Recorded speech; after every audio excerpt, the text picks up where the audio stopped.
बताइए, current I अगर circular form में हो तो इसके मतलब करंट एक तरीके से सिलेंडर की एक्सिस के अराउंड जा रहा है। Inside the cylinder magnetic field की वैल्यू,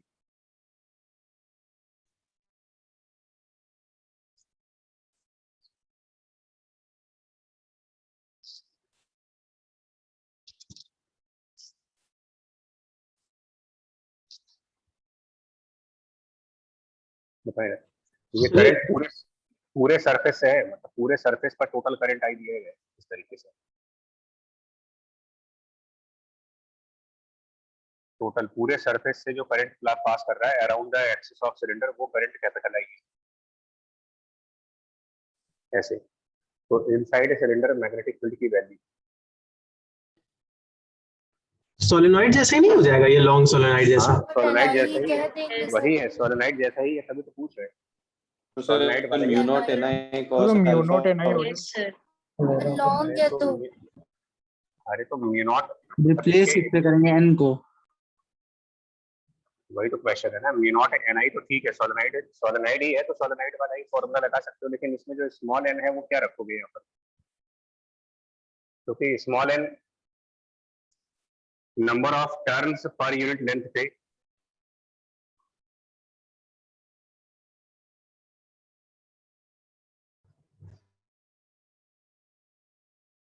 कंपेयर करके बताओ क्या रखोगे। सर कुछ रिलेशन दिया होना चाहिए कि टर्न्स और डिस्टेंस में, हाइट में कुछ नहीं दिया होना चाहिए था? नहीं भाई, तो 2 पाई सोलेनॉइड में,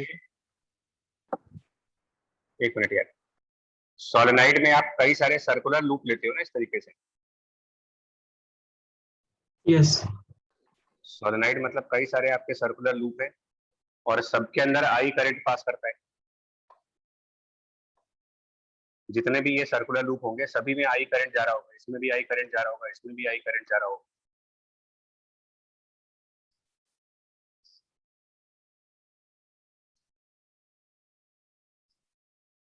स्मॉल एन को ये भी तो लिख सकते हैं ना, mu naught into total number of turn divided by length भी तो कर सकते हैं। कैपिटल एन अगर total number of turns, capital N total number of turns, तो उसको n by N into I भी लिख सकते हो। और n इंटू आई बेसिकली क्या रिप्रेजेंट कर रहा है आपको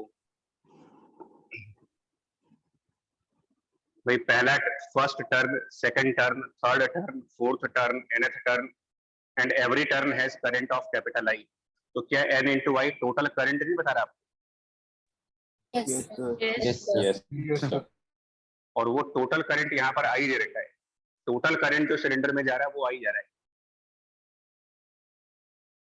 तो उसी एनालॉग पर जाएंगे तो इसके इनसाइड पर मैग्नेटिक फील्ड की वैल्यू लिखेंगे V not upon this length, और इस पूरे लेंथ से जो करंट पास हो रही है, total current passing through this length, वो टोटल करंट हमको यहाँ पर कैपिटल आई दे रखा है, यानी यहाँ पर सिर्फ कैपिटल आई यूज करेंगे। अगर आप ध्यान देखो तो यहाँ पर टोटल लेंथ में आई करंट यहाँ भी, आई करंट यहाँ भी, आई करंट यहाँ भी, आई करंट यहाँ भी, आई करंट यहाँ पर भी, टोटल NI करंट है यहाँ पर। यानी एक तरीके से ये पोर्शन नेट करंट बता रहा है, complete current over this length.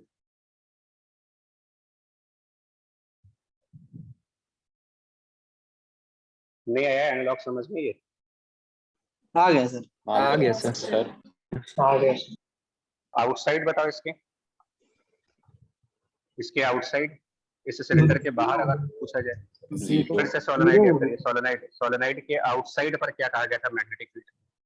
Ideal solenoid के आउटसाइड 0 कहा गया था। 0। तो इसके भी आउटसाइड 0 होगा। तो सिलेंडर वाले रिजल्ट को जरा एक बार समराइज कर देते हैं।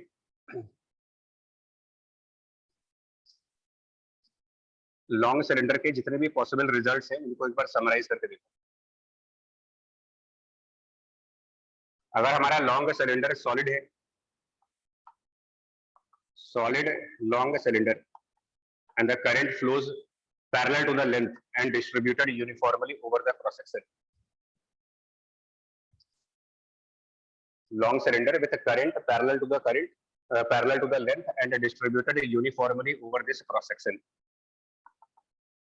ये सब डेरिवेशन हो चुकी है। इसके लिए हम लोगों ने इनसाइड वाली मैग्नेटिक फील्ड का डेरिवेशन किया था, तो इनसाइड में रिजल्ट आया था mu naught capital I small r by 2 pi r square और आउटसाइड जो आया था वो आया था म्यू नॉट कैपिटल आर होगा सर वहां पर। Capital R upon 2 pi small r।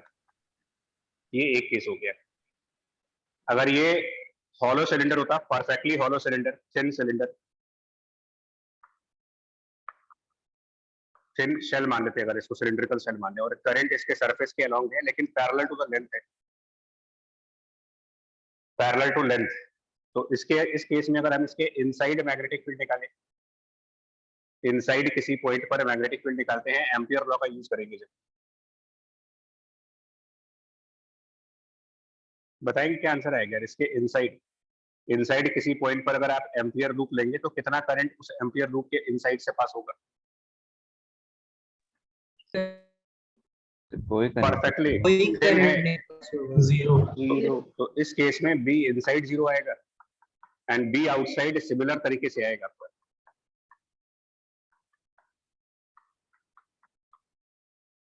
और तीसरा केस जो अभी भी डिस्कस हुआ वो ये था कि अगर एक ये हॉलो सिलेंडर हो, सिलेंडर हॉलो है बट उसमें जो करंट है वो एक्सिस के अराउंड चल रहा हो, around this axis, total current I इसके राउंड फॉर्म में है, सर्किल के फॉर्म में है, इसके एक्सिस के अराउंड है। इसमें करंट लेंथ के पैरेलल है, इसमें करंट एक्सिस के अराउंड है। तो इस केस में इनसाइड पर मैग्नेटिक फील्ड प्रोड्यूस होगी, जो सोलेनॉइड वाले रिजल्ट से कंपेयर करके अभी लिखा था हम लोगों ने V not I by L, और इस केस में आउटसाइड जीरो आएगा।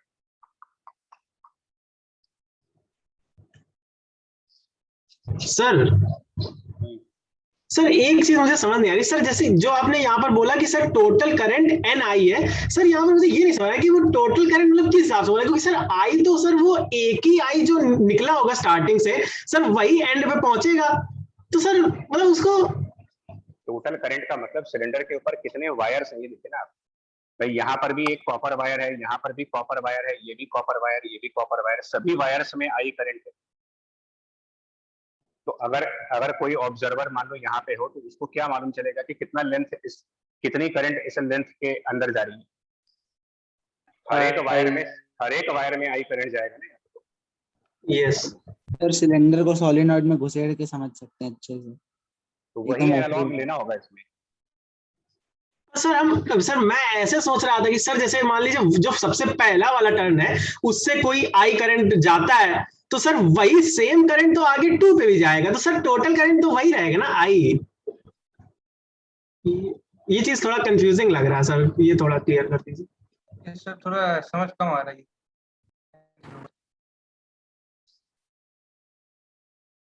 चलिए एक काम करो,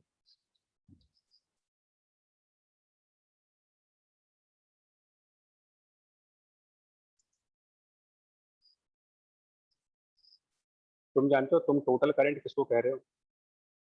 अच्छा इसको ऐसा समझा देता हूं, ये नोट तो कर लिया ना, बाद में भी समझा रहे हैं, ये सब कॉपी कर चुके हैं। यस चलिए आप जरा आप सुनो, आप सोचो नंबर ऑफ टर्न्स की इंपॉर्टेंस क्यों आती है। देखिए सपोज हमारे पास वायर है जिसको हम लोगों ने एक सिंगल टर्न का सर्कुलर कॉइल बनाया, सिंगल टर्न सर्कुलर लूप, और उसमें आई करंट पास हो रहा है मान लीजिए। इसके सेंटर पर क्या मैग्नेटिक फील्ड कहा जाएगा? सिंगल टर्न सर्कुलर लूप की सेंटर पर मैग्नेटिक फील्ड की value mu naught I by 2R। Mu naught I by 2R।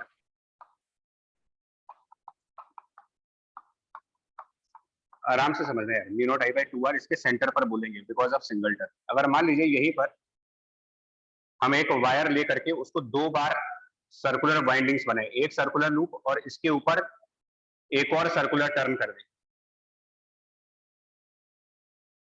Double turn की कॉइल कर दें, और अब अगर कहा जाए कि सेंटर पर क्या मैग्नेटिक फील्ड आएगी? Naught I by R. क्यों? एक बार क्यों? एक बार दो टर्न्स आ गए तो दोनों की वजह से होगी।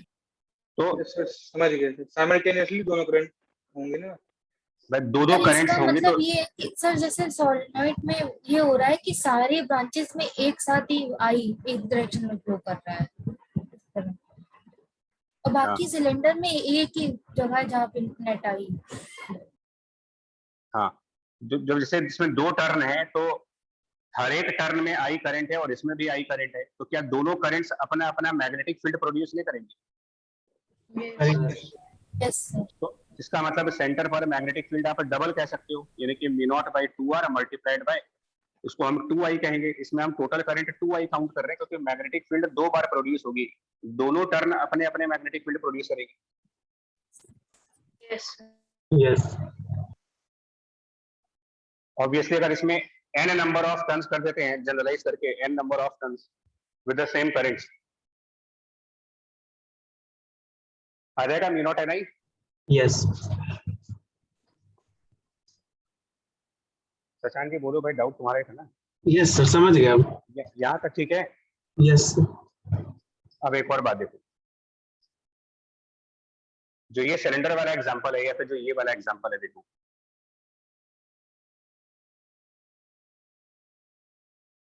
इस सिलेंडर वाले एग्जांपल में हमने ये टोटल लेंथ L कही है और इसमें ये कहा गया है कि जो करंट फ्लो कर रहा है वो ऐसे सिलेंडर की एक्सिस के around total current capital I जा रहा है।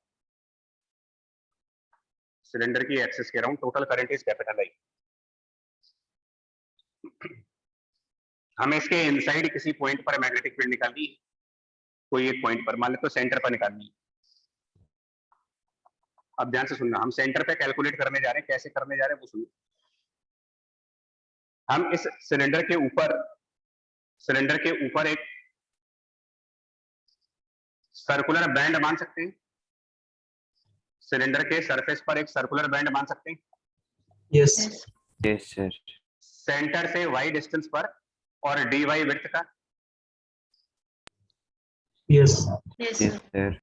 क्या ये बता पाओगे कि इस dy विड्थ के सर्कुलर बैंड के थ्रू कितना करंट पास कर रहा होगा? dy विड्थ के सर्कुलर बैंड के थ्रू कितनी करंट जाएगी? कैपिटल आई करंट इस पूरे लेंथ पर डिस्ट्रीब्यूटेड है, कैपिटल आई इस पूरी लेंथ पर डिस्ट्रीब्यूट होके जा रहा है। I divide by L. I D by by dy। अब ये जो dy विड्थ का सर्कुलर बैंड है, इसको एक रिंग मान सकते हैं। यस ये रिंग सिलेंडर के सेंटर पर क्या मैग्नेटिक फील्ड प्रोड्यूस करेगा? तो सेंटर ऑफ सिलेंडर इस सर्कुलर रिंग के एक्सिस पर हुआ। यस एक्सिस वाला फॉर्मूला लगाइए, μ0 into the current by 2 times of इसका रेडियस 2 sin क्यूब और sin क्यूब थीटा, अगर ये थीटा एंगल मान लें। यस टोटल को निकालना है अगर आपको,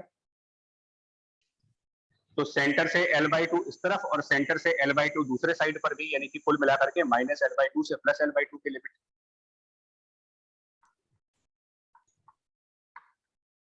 ये प्रॉपर डेरिवेशन कर रहे हैं, कोई मतलब एनालॉग नहीं ले रहे हैं इसमें। यस dy और थीटा को रिप्लेस करने के लिए यहाँ पर रिलेशन चेक करो, ये थीटा है, ये y और इसका रेडियस r है। रेडियस r, ये y, ये theta. r cot theta is equal to y हो जाएगा। y हो गया r cos थीटा। dy लिख सकते हैं हम लोग -r cosec square theta d theta. ये चीज जब यहाँ लाएंगे, dy की वैल्यू जब यहाँ ले आएंगे, -r cosec square theta d theta यहाँ लाएंगे, जब एक sin थीटा बच जाएगा बस, r भी ये जब dy r रिप्लेस करेंगे तो dy और sin क्यूब थीटा ये पूरा चला जाएगा और इसकी जगह आ जाएगा -r, ये r डिनोमिनेटर वाले r से कैंसिल हो जाएगा। Yes Yes sir. तो सिर्फ बचेगा sin थीटा d थीटा। अब लिमिट्स भी बदलनी पड़ेगी, ये लिमिट y की थी, ये y की लिमिट्स थी, तो जब y को -L/2 रखेंगे, y को -L/2, तो cot थीटा की वैल्यू बनेगी -L/2r। Yes. और L को लार्ज मानना है, लॉन्ग सिलेंडर है, सो L बहुत ज्यादा है।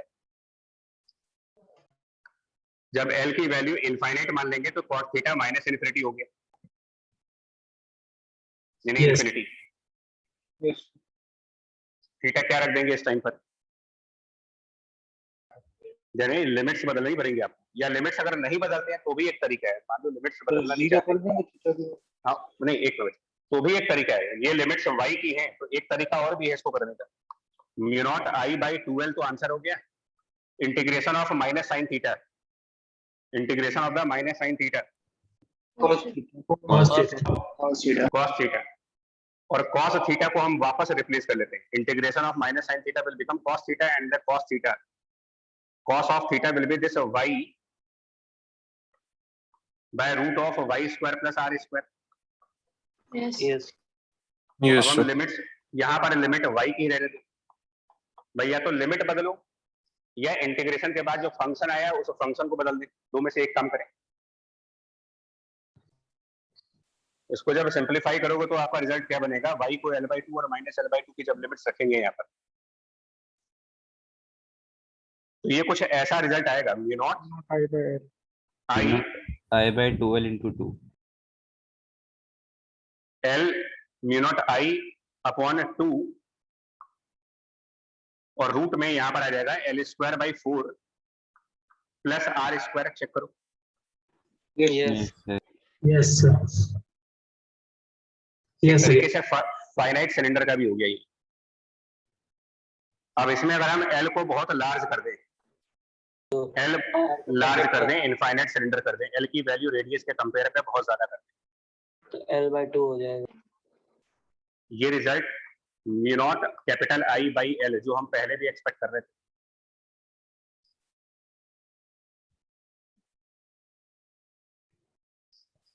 Yes. अभी भी समझ में आया कि यहाँ पर हमने क्या किया था, n इंटू वाई की जगह पर n इंटू वाई क्या रिप्रेजेंट करता था मुझे, Total current जो Total current। n number of wires इस पूरे लेंथ के अक्रॉस थे, and every wire was having current I, so total current present over the length was n into y. n into y represent कर रहा है total current present over this length, उसकी जगह पर हमें सिर्फ I दिया गया है, यहाँ पर I करंट पूरे लेंथ के ऊपर है, तो n इंटू वाई को रिप्लेस करके हमने डायरेक्टली I कर दिया था।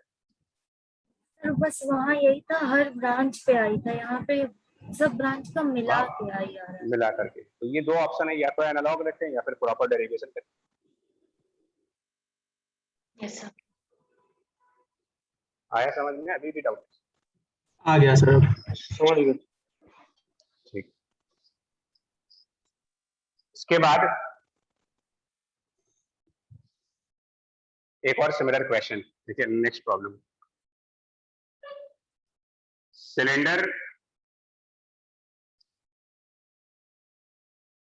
में कुछ चार्जेस है मान लीजिए, नेक्स्ट प्रॉब्लम है cylinder with some charges over the surface, sigma उनकी डेंसिटी है, मतलब इतने coulomb per metre square, cylinder के सरफेस पर चार्ज है, सिग्मा उसकी डेंसिटी है कूलम्ब पर मीटर स्क्वायर, और ये अपने एक्सिस के अबाउट ओमेगा वेलोसिटी से रोटेट हो रहा है, radius of the cylinder is given are,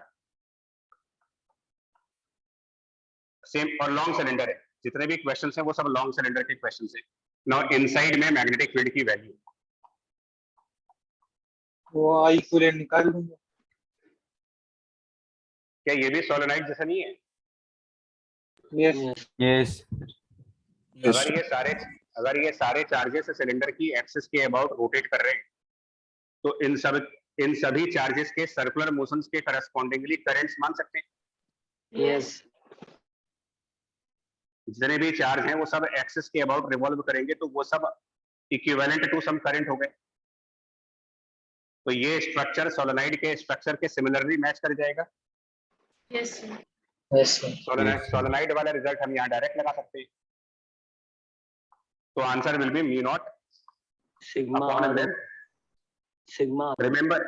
remember n into I means total current, total कितना चार्ज सिलेंडर पर है, सिग्मा इसकी डेंसिटी है, total charge present, Sigma. Sigma into इसका सरफेस एरिया 2 पाई r है, Sigma into 2 pi r है। ये total charge, and total charge को फ्रीक्वेंसी ऑफ रिवॉल्यूशन यानी कि ओमेगा अपॉन 2 पाई से मल्टीप्लाई करके करंट मिलता है। Yes sir. Yes. Charge into frequency of revolution gives the current. Yes sir. ये इसका आंसर बन गया मैग्नेटिक फील्ड का।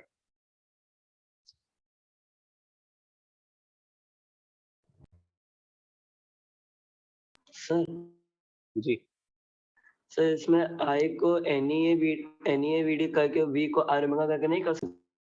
कर सकते हैं, वही चीज आएगी, यस सर, मतलब वही चीज है। वही चीज आएगी। जो आई था NEAV, जो N इंटू ई है वो चार्ज अपॉन वॉल्यूम नहीं लिख सकते उसको, N इंटू ई को। यस और वॉल्यूम को एरिया इंटू लेंथ लिखें, अगर वॉल्यूम को एरिया इंटू लेंथ, तो हम इस करंट को ये भी कह सकते हैं charge divided by length multiplied by the velocity. Yes तो ये काम भी कर सकते थे। देखो यहाँ पर इसका आंसर देख लेना, उसके बाद देखिए, चाहो तो आप ये भी कर सकते हैं। Charge sigma into 2 pi R L, velocity को आर ओमेगा, और length of the cylinder. But length यहाँ कौन सी? सर वो कर्व्ड लेंथ है, मतलब जो एक तरह से सर्कमफरेंस कह सकते हैं, 2 पाई आर। 2 pi R. यहाँ लेंथ मतलब कौन सी length? 2 pi R 2 pi R circumference. Current के फ्लो करने की लेंथ, यस करंट के फ्लो करने की लेंथ वो 2 पाई आर है। तो दोनों रिजल्ट एक बार फिर चेक करो, सर, सेम है। कैसे भी करो आंसर एक ही आएगा।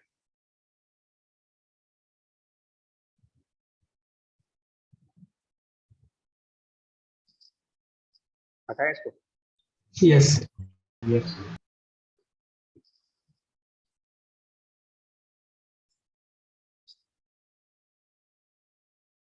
तो मेरे ख्याल से पिछली क्लास में हम लोगों ने सिलेंडर का किया था और शायद सोलेनोइड, 2 ही उपाय थे, और भी Yes, कोई sir. होगा सकता है। Yes sir. ये 2 हुए थे सर। हाँ, अब आप देखो एक और मैग्नेटिक फील्ड, टॉरॉइड का मैग्नेटिक फील्ड। तो साइकिल का ट्यूब। हाँ यार, ट्यूब, साइकिल ट्यूब के ऊपर वाइंडिंग्स हैं, तो ये इसका डायग्राम ना बड़ा अजीब है यार। तो वैसे पहले बना चुका हूँ आपको डोनट स्टाइल की, यस एक बार फिर वही डायग्राम बनेगा।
कुछ समझ आया यार क्या बनाएंगे?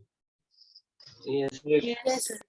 तो समझ तो आ गया, बनाए कैसे ये समझ नहीं आ रहा। हाँ सर।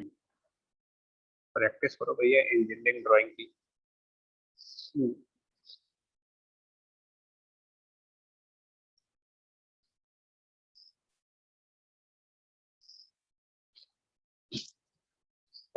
ये डॉटेड पार्ट सिर्फ इसलिए दिखाया गया है कि इंटरनल व्यू ऐसा है इसका।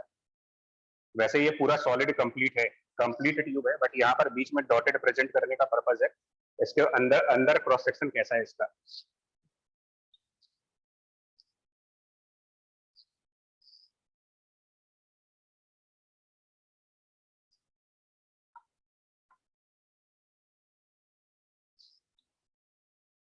ठीक है जी।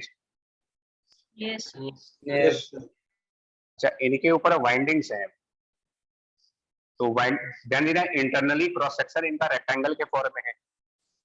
ये एक रेक्टेंगुलर क्रॉस सेक्शन से इनसाइड में मतलब, और वाइंडिंग्स जरा ध्यान से देखिएगा, वाइंडिंग्स कुछ इस तरीके से है, मतलब इस तरीके से वायर्स जाएंगे, इधर जाएंगे, और ट्यूब के बैक साइड से, ट्यूब की बैक साइड पर जाकर के वो वायर्स नीचे की तरफ आएंगे, एंड देन इधर से वापस बाहर आ जाएंगे। फिर second turn of this wire,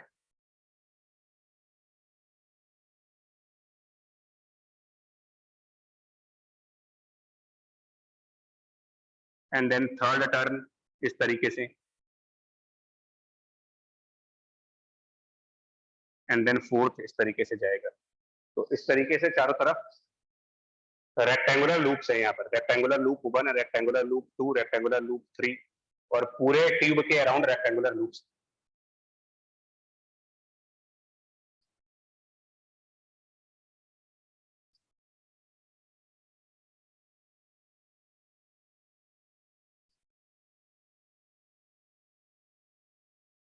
अब आप देखोगा डायग्राम थोड़ा बहुत, सॉरी, कुछ भी विजुअलाइज कर पा रहे हो कैसा स्ट्रक्चर है ये?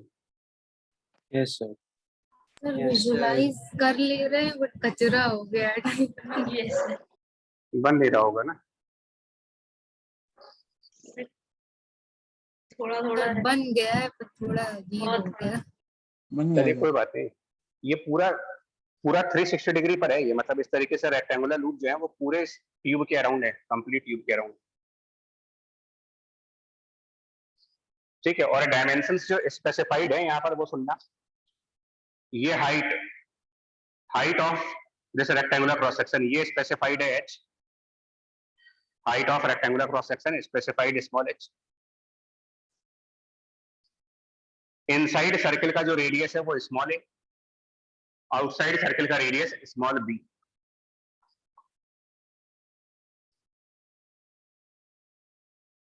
मतलब कि जो रेक्टेंगुलर क्रॉस सेक्शन है उसका एरिया निकाल सकते हैं, ये डायमेंशन h हो गया, और ये वाली डायमेंशन, ये वाली डायमेंशन b माइनस है, a। मतलब b माइनस a। हाँ जी। अब हमें इसका मैग्नेटिक फील्ड डिराइव करना है बाय द एम्पियर लॉ।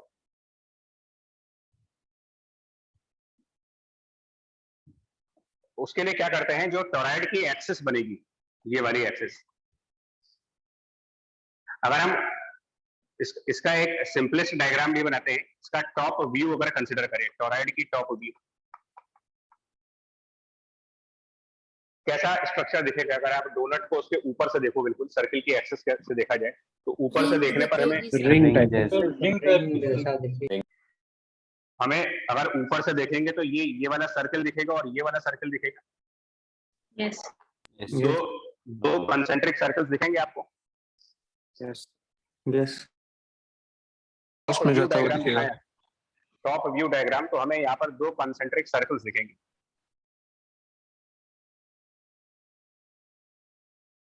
इसी टॉरॉइड का टॉप व्यू अगर रिप्रेजेंट करें, और ऊपर से जब देखेंगे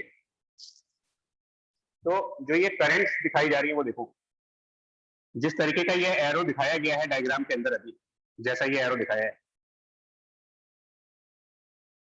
इनर वाले सर्किल में, अंदर वाले सर्किल की जो एज है, इनसाइड वाली एज, उसमें डायरेक्शन ऑफ करंट इस व्यूअर से अवे फ्रॉम द व्यूअर होगा या फिर टुवर्ड्स द व्यूअर आएगा। जिस तरीके से ये एरो दिखाए जा रहे हैं करंट की, अवे फ्रॉम द व्यूअर, नीचे की तरफ से, यानी इसके हिसाब से अंदर वाले एज पर डायरेक्शन ऑफ करंट इस व्यूअर से अवे है। इसको हम क्रॉस से दिखाएंगे, इस करंट को रिप्रेजेंट करते हैं bye symbol of cross, going away from the observer. Sir ये एक बार और समझा देंगे? हाँ सर प्लीज।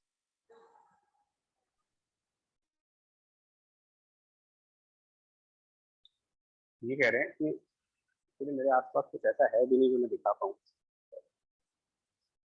हम ये कह रहे हैं जैसे अगर यहाँ ऊपर से देख, अच्छा यहाँ से देखो, नीचे से देखें, अगर मान लो यहाँ से व्यू करें तो ये जो करंट जा रहा है ये आउटर एज पर, आउटर एज की बात करिए, आपको नहीं लगता कि आउटर एज पे करंट ऊपर जा रहा है ऐसे?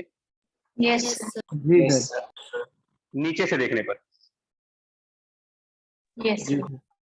तो ये जो डायरेक्शन ऑफ करंट है ये इस आउटर एज पर इसकी डायरेक्शन इस वाले पर्सन की तरफ है yes sir. And vector coming towards viewer को हम रिप्रेजेंट कैसे करते हैं आप खुद बताएं। डॉट। तो इस पर्सन के लिए आउटर एज पर हम डॉट करंट दिखाएंगे लेकिन इनर वाले एज पर अंदर वाले एज पर हम डायग्राम आपको दिखाई नहीं पा रहा है एक्चुअल में। यहाँ पर करंट डाउनवर्ड डायरेक्शंस में फ्लो हो रही है। ये पूरा लूप ऐसे है, करंट ऊपर जाएगा फिर इधर जाएगा फिर नीचे की तरफ करंट आएगी। तो जब हम यहाँ से खड़े होकर के देखेंगे तो अंदर वाले एज पर डाउनवर्ड करंट दिखेगा, इससे दूर जाता हुआ करंट। समझ। यस शायद ये समझ नहीं। आ गया सर, वो डिस्कनेक्ट हो गया था। इधर क्या आएगा? इधर सब डॉट करंट दिखाओ। Dot आएगा और सर। जाएगा। ये इसी टोरॉइड का टॉप व्यू रिप्रेजेंटेशन है। तो पूरा डायग्राम बनाए बैठ के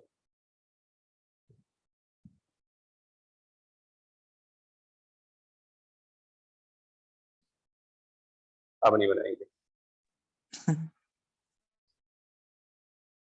समझ गया सर, इसमें पूरा में है। समझ गया सर। दूर दूर चलिए। बना देते 2 डॉट बस। नहीं, दूर दूर बनाने में दिक्कत है, कंसेप्चुअल एरर हाँ होती है। वैसे सर, हाँ वैसे तो बहुत क्लोजली।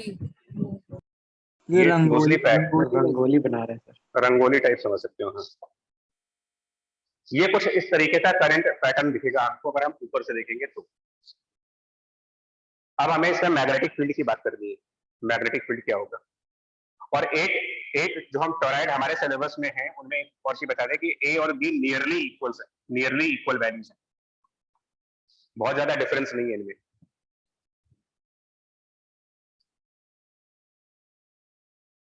चलिए ये बताइए, सेंटर से टोरॉइड की सेंटर से स्मॉल आर डिस्टेंस जो कि लेस देन ए है, small R distance less than A पर मैग्नेटिक फील्ड निकालना है। इस डायग्राम में, ओरिजिनल डायग्राम में टोरॉइड की सेंटर से स्मॉल आर डिस्टेंस पर मैग्नेटिक फील्ड की वैल्यू।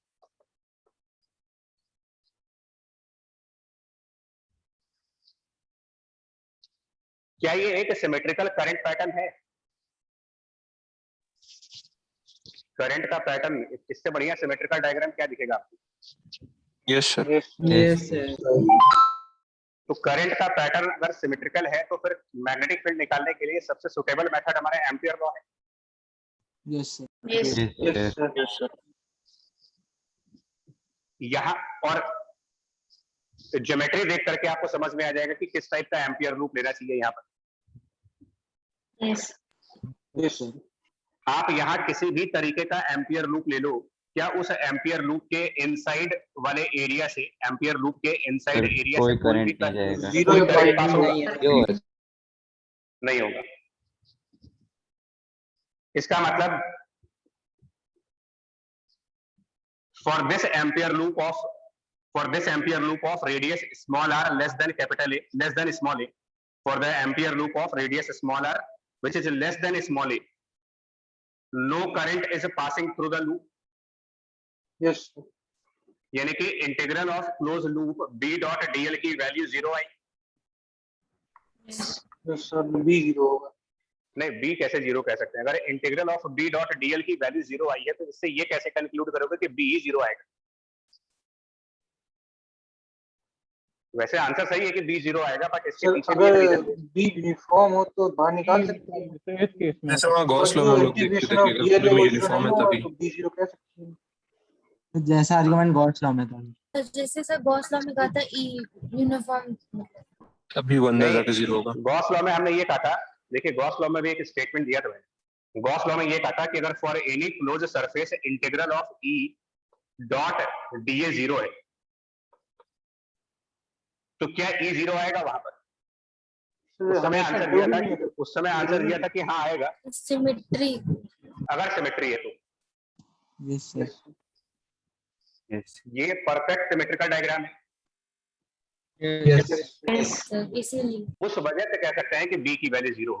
मतलब अगर मैं इसको ऑब्जेक्टिव क्वेश्चन के पॉइंट ऑफ व्यू से पूछूं that if the integral of b dot dl is 0, if the integral of b dot dl is 0, is it necessary that b is 0? No, sir. No, sir, it is not No, necessary. वो तो जरूरी नहीं है. But if the integral of b dot dl is 0 in a symmetric condition, तब तो वो वही b0 तब हो जाएगा फिर। तो रीजन होगा यहाँ पर सिमेट्री की वजह से हम b को 0 कह रहे हैं.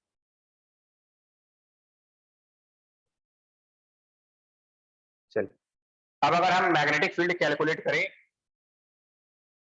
बिटवीन ए एंड बी, मतलब टॉरॉइड के इनर रेडियस और टॉरॉइड के आउटर रेडियस के बीच के कोई पॉइंट के ऊपर मैग्नेटिक फील्ड की वैल्यू,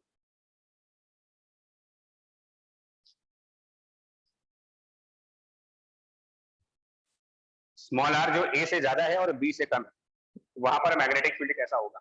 तो उसके पहले आपको मैग्नेटिक फील्ड की डायरेक्शन चेक करनी पड़ेगी कि मैग्नेटिक फील्ड कौन से डायरेक्शन में जाएगी. यहाँ पर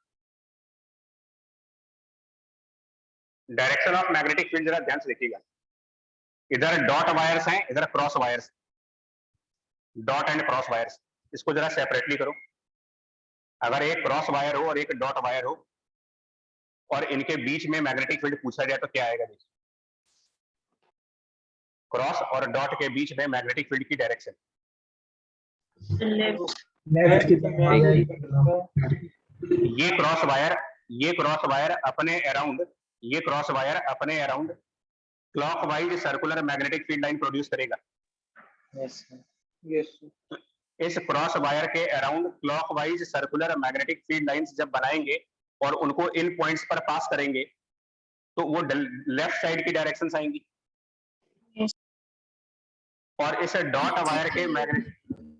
वायर की मैग्नेटिक फील्ड इस वायर के अराउंड एंटी क्लॉकवाइज सर्कल बनेगा.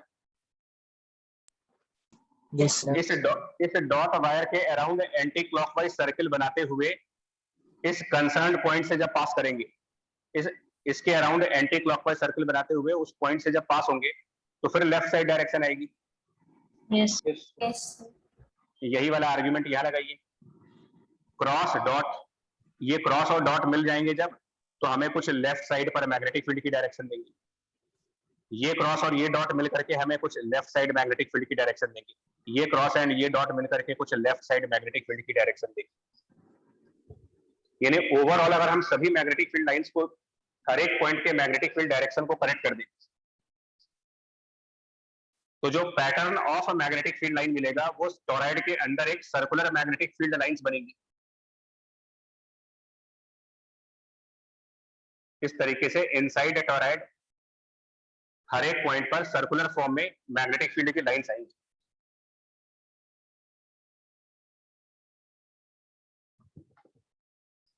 जो कि इस डायग्राम में अगर दिखाऊं, टॉप व्यू में ऐसा दिखेगा, और अगर यहां पर वो डायग्राम दिखाना चाहिए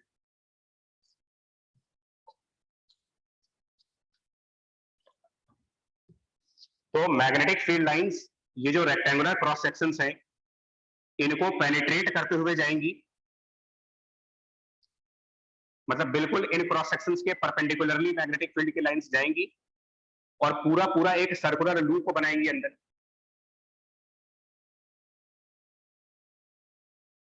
इस तरीके से लाइंस ऑफ मैग्नेटिक फील्ड है.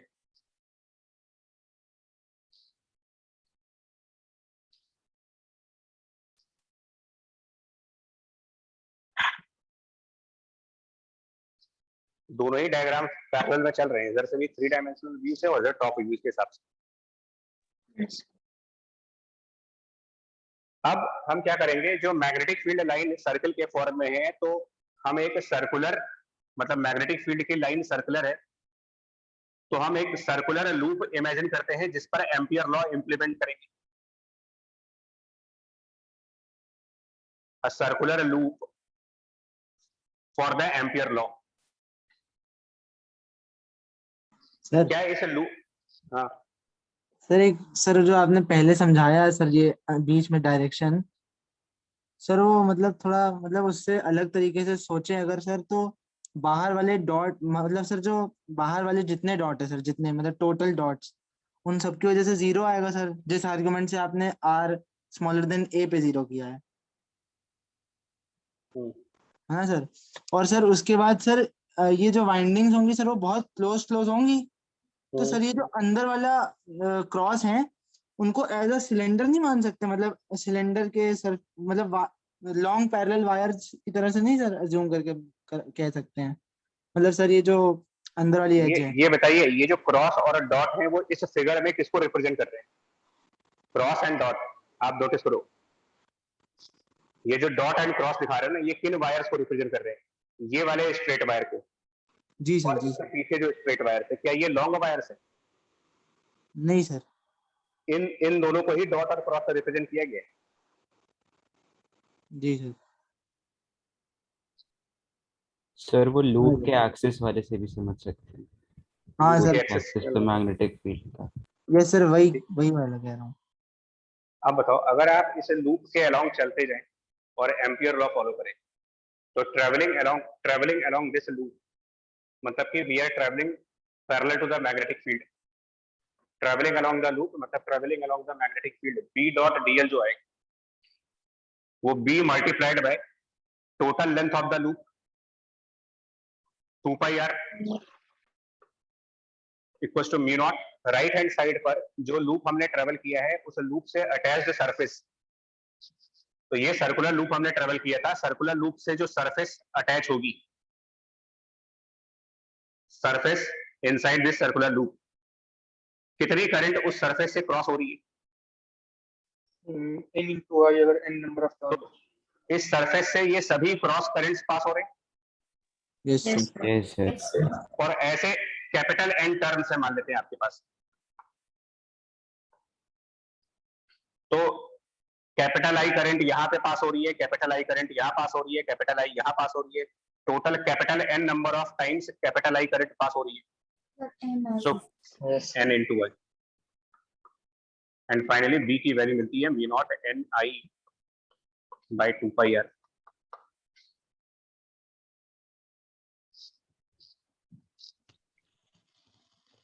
सर यहाँ पे जो थिकनेस ऑफ टोरॉइड है उसे क्या लगभग नेग्लिजिबल लिया गया है? ये वाली थिकनेस ना, यस सर। वो तो लिखा ना A and B are nearly equal. नहीं सर, वरना प्रैक्टिकल में जो वो हॉरिजॉन्टल वायर्स होती है उसका भी कुछ इफेक्ट पड़ता है मैग्नेटिक फील्ड में। तो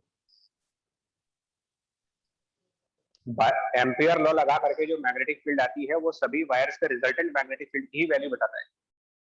जैसे गॉस लॉ से भी आप ये करते हो तो इलेक्ट्रिक फील्ड तो रिजल्टेंट निकालते हो ना सभी चार्जेस का, भले वो चार्ज अंतर भले बाहर मिला के आती है, बट फॉर्मूला में यूज हम इंक्लूड करते हैं। भले हमारे गॉसियन सर हमारे गॉस लॉ के राइट हैंड साइड पर चार्ज इनसाइड द सरफेस देखे जाते हैं, लेकिन गॉस लॉ के लेफ्ट साइड से जो इलेक्ट्रिक फील्ड है वो तो रिजल्टेंट होती है सभी चार्जेस की। यस। सिमिलरली मैग्नेटिक फील्ड के अंदर भी है। और सर ये वाली तो सर पियर्स करेंगे ना सर उसको, मतलब पियर्स नहीं करेंगे उसको, तो स्किम कर जाएंगी ये जो horizontal. Yes, sir. Third case, अगर small R more than B वाला केस नहीं, और वहां पर मैग्नेटिक फील्ड की वैल्यू की बात की जाए, ये अपने आप सोच सकते हो, मोर देन बी पर कोई भी, मोर देन बी पर कोई भी अगर आप कैंसिल नहीं हो कोई भी जाएगी। लूप बनाओ, कोई भी लूप बनाओ, सर नेट कोई करंट नहीं तो कोई है। करंट नहीं पास करेगी। हाँ, तो उस लूप के इनसाइड में डॉट करंट्स भी पास हो रही है, उस लूप के इनसाइड में क्रॉस करंट्स भी पास हो रही है, और इक्वल नंबर में पास हो रही है। नेट करंट सर एनआई कर रहे हैं, नेट जीरो जीरो आ जाए। यानी कि टोरॉइड जो होता है वो सिर्फ इन दो सर्कल्स के बीच में ही मैग्नेटिक फील्ड को जनरेट करता है। अप टू ए कोई मैग्नेटिक फील्ड नहीं होती, एंड बियॉन्ड बी कोई मैग्नेटिक फील्ड नहीं होती। सिर्फ ए से लेकर के बी तक का जो सेगमेंट देख रहे हो आप, इसी सेगमेंट के अंदर सर्कुलर मैग्नेटिक फील्ड प्रोड्यूस होती है, and the expression is mu naught N I upon 2 pi small R. That means कि magnetic field non uniform nature की है, प्रोपोर्शनल टू 1 बाई आर है। मतलब जो इनर वाला एज होता है टोरॉइड की, इनर वाली एज, यहाँ पर स्ट्रॉन्गेस्ट मैग्नेटिक फील्ड प्रोड्यूस होगी, और आउटर वाले एज पर सबसे वीकेस्ट मैग्नेटिक फील्ड प्रोड्यूस होगी। 1 बाई आर पर डिपेंडेंसी है इसकी। Highest magnetic field, lowest magnetic field.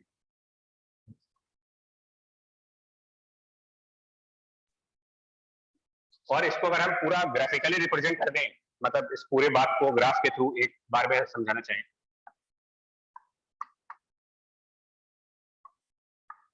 तो 0 से a तक जीरो जीरो से तक जीरो। कोई मैग्नेटिक फील्ड नहीं है। ए से बी तक हाइपरबोलिकली डिक्रीजिंग मैग्नेटिक फील्ड हाइपरबोलिकली और फिर वापस जीरो होगी। और ए पर मैक्सिमम होगी। यहाँ पर mu naught N I upon 2 pi a magnetic field होगी और बी वाले रेडियस पर जब जाएंगे तो mu naught N I upon 2 pi B magnetic field होगी। एंड फिर बियॉन्ड बी जैसे ही जाएंगे वापस मैग्नेटिक फील्ड जीरो हो जाएगी, फिर से जीरो मैग्नेटिक फील्ड। ग्राफिकली इसको ऐसे दिखा सकते हैं।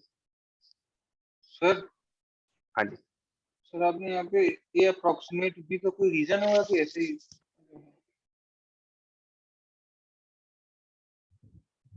नहीं ऐसा कुछ मतलब अभी फिलहाल इस वर्किंग में तो कोई रीजन दिख नहीं रहा है इसका, ए और बी का कोई ऐसा रिलेशन तो दिख नहीं रहा। मतलब वैसे हम बात कर रहे थे कि जो प्रैक्टिकली टोरॉइड बनाए जाते हैं वो बहुत छोटी क्रॉस सेक्शंस के बनाए जाते हैं प्रैक्टिकल केसेस में, बाकी यहाँ पर ऐसा उसका कोई काम नहीं है।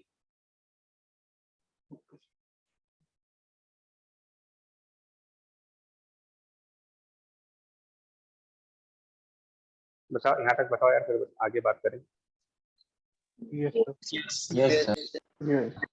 रखना है देखिए आप फॉर्मूले चाहे जितने मर्जी पढ़ लो, लेकिन आपको मेन चीज ये ध्यान रखनी है कि जिसका भी मैग्नेटिक फील्ड हम डिराइव कर रहे हैं, चाहे वो बायट-सैवर्ट लॉ से कर रहे हो चाहे एम्पियर लॉ से कर रहे हो, उसका मैथमेटिकल मॉडल क्या है। प्लस साथ में ये जरूर पता होना चाहिए कि मैग्नेटिक फील्ड की जो डायरेक्शंस आई थी वो लाइंस जो थी वो किस टाइप की थी। टोरॉइड बहुत कॉम्प्लिकेटेड है, बहुत ही कॉम्प्लिकेटेड, जिसकी मैग्नेटिक फील्ड की लाइन सर्कुलर है और इसके पहले सर्कुलर मैग्नेटिक फील्ड लाइन किसी और सिस्टम की भी आ चुकी है।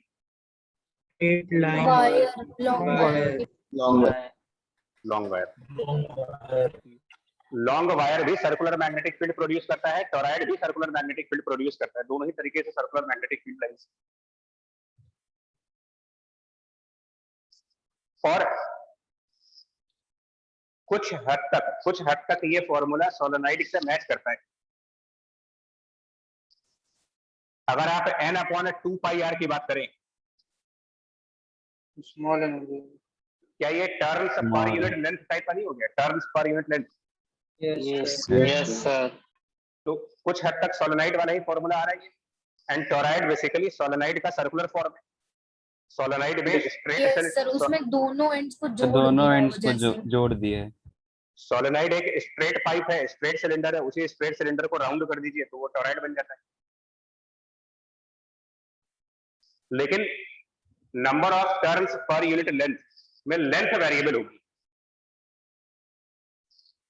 क्योंकि length on the inner edge will be 2 pi a but the length on the outer edge will be 2 pi B.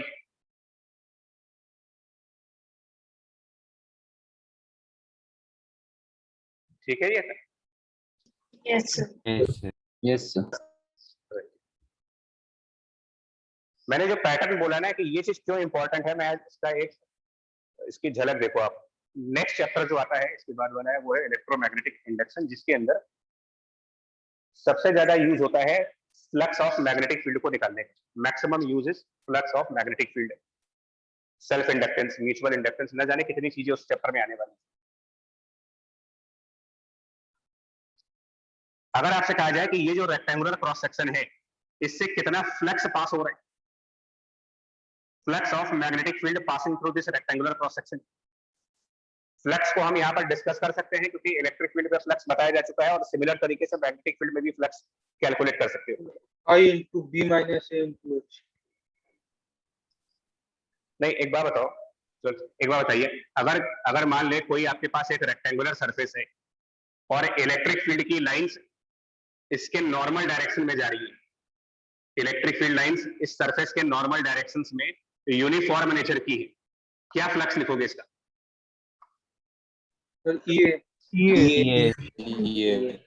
ये लिखेंगे ना। अगर सरफेस एरिया ए है और इलेक्ट्रिक फील्ड नॉर्मल डायरेक्शन में यूनिफॉर्म है तो E मल्टीप्लाइड बाय ए इसका फ्लक्स लिखेंगे। अब इसको मैग्नेटिक फील्ड मान लो तो, और अगर मैग्नेटिक फील्ड यूनिफॉर्म होता तो B इंटू ए लिखते। यस और अगर यूनिफॉर्म नहीं है तो मैग्नेटिक फील्ड यूनिफॉर्म नहीं है, B डॉट D करके इंटीग्रेशन। यही चीज आगे चैप्टर में जरूरत पड़ जाएगी। अब जिस टाइम इसकी जरूरत पड़ेगी उस टाइम ये याद नहीं आ रहा होगा। ये मैग्नेटिक फील्ड की लाइन क्या इन क्रॉस सेक्शंस के परपेंडिकुलर नहीं जा रहे? ये यस जो क्रॉस सेक्शन देख रहे Yes, हैं, sir. Yes, sir. these lines are perpendicular to the cross sections of toroid, but the field is strongest near this edge and weakest near the outer edge. यहाँ ज्यादा field है, यहाँ कम field है, यानी कि फ्लक्स यूनिफॉर्म फील्ड का तो आ नहीं रहा। Yes, sir. Non-uniform. Yes, sir. तो ऐसे में अगर बाई चांस हमें फ्लक्स कैलकुलेट करना पड़ेगा, और बाई चांस नहीं करना ही है, आगे चल के करना ही है इसका फ्लक्स कैलकुलेट, तो क्योंकि मैग्नेटिक फील्ड की में वेरिएशन है, लेफ्ट वाली एज से राइट वाले एज की तरफ, इधर की तरफ फील्ड वेरिएशन है, तो हम क्या करेंगे, इसके अंदर एक डिफरेंशियल स्ट्रिप मानेंगे, सेंटर से आर डिस्टेंस पर dr विड्थ की स्ट्रिप, dr विड्थ की स्ट्रिप, कितना एरिया होगा इस स्ट्रिप के लिए? H into dr. HDR HDR. और क्या इस डिफरेंशियल एरिया के लिए फ्लक्स कैलकुलेट कर सकते हैं? Yes, sir. Yes. Yes. Yes. sir. Yes. Multiplied by the magnetic field,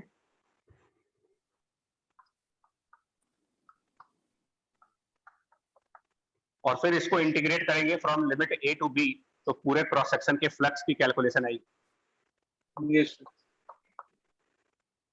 इस तरीके से। तो हमें अब मान लिया आज फ्लक्स का क्वेश्चन नहीं आएगा, अगले चैप्टर में तो आएगा ही, तो हम पुराना फिर से थोड़ी पढ़ा पाएंगे कि फिर से हम टोरॉइड को रिवीजन करेंगे। इसलिए मेरा सजेशन ये है कि मैग्नेटिक फील्ड की लाइंस के पैटर्न को हमेशा ध्यान रखिएगा। Directions of magnetic field most important part है, मैग्नीट्यूड पार्ट तो आप चीटिंग करके भी देख सकते हो, कहीं से भी देख लोगे, याद आ जाता है। स्टूडेंट्स की मिस्टेक है, वो डायरेक्शन पर ध्यान देते नहीं है, खाली मैथमेटिकल फॉर्मूला याद कर लेते हैं।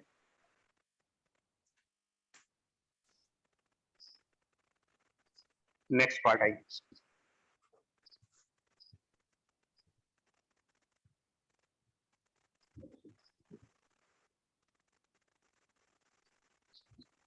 इसके बाद है टोरॉइड के बाद जो नेक्स्ट पार्ट है जिसमें मैग्नेटिक फील्ड कैलकुलेट करना है, वो है a large slab of current.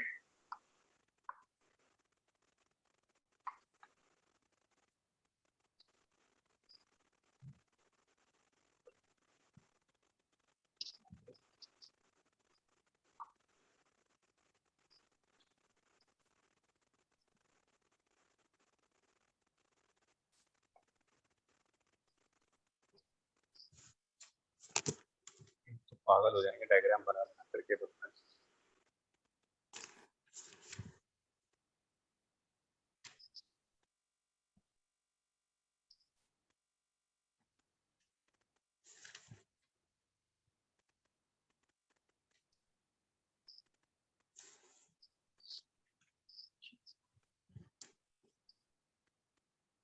अरे कुछ आ रहा है? ये तो सिंपल डायग्राम ही तो बना लो। ये समझ आ रहा है। Yes. एक 3D ऑब्जेक्ट है, 3D बॉक्स, ठीक है ना, और उसमें ये लेंथ L है, ये वाली डायमेंशन, ये छोटी वाली डायमेंशन जो है वो B है, और ये वाली डायमेंशन जो है, या इसको B मान लेते हैं, और ये डायमेंशन कुछ कैपिटल H, जिसमें B बहुत लार्ज है, मतलब इनफाइनाइट टाइप है, L बहुत लार्ज है, infinite type, but H finite, मतलब कि थिकनेस मोटाई इसकी फिक्स है, मोटाई फाइनाइट है, लंबाई चौड़ाई जो है शीट जैसा है। शीट नहीं है, शीट में H 0 होगा। सरफेस जैसा। अगर आप इनफाइनाइट शीट कहते हैं तो H की वैल्यू 0 है, यहाँ पर H की वैल्यू 0 नहीं है। कैन बी लाइक 1 मीटर ये लेंथ है, सपोज 0.5 मीटर की ये लेंथ है, और ये जो है वो 10 मिलीमीटर है, तो आप इसको इनफाइनाइट शीट तो कह नहीं सकते। बट ये है कि इन दो डायमेंशंस के कंपेयर में बहुत छोटा है ये।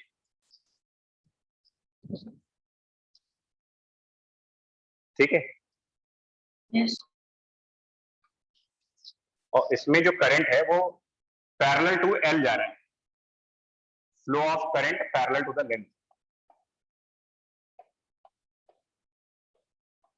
इस तरीके से parallel to the length and total current flowing is capital I।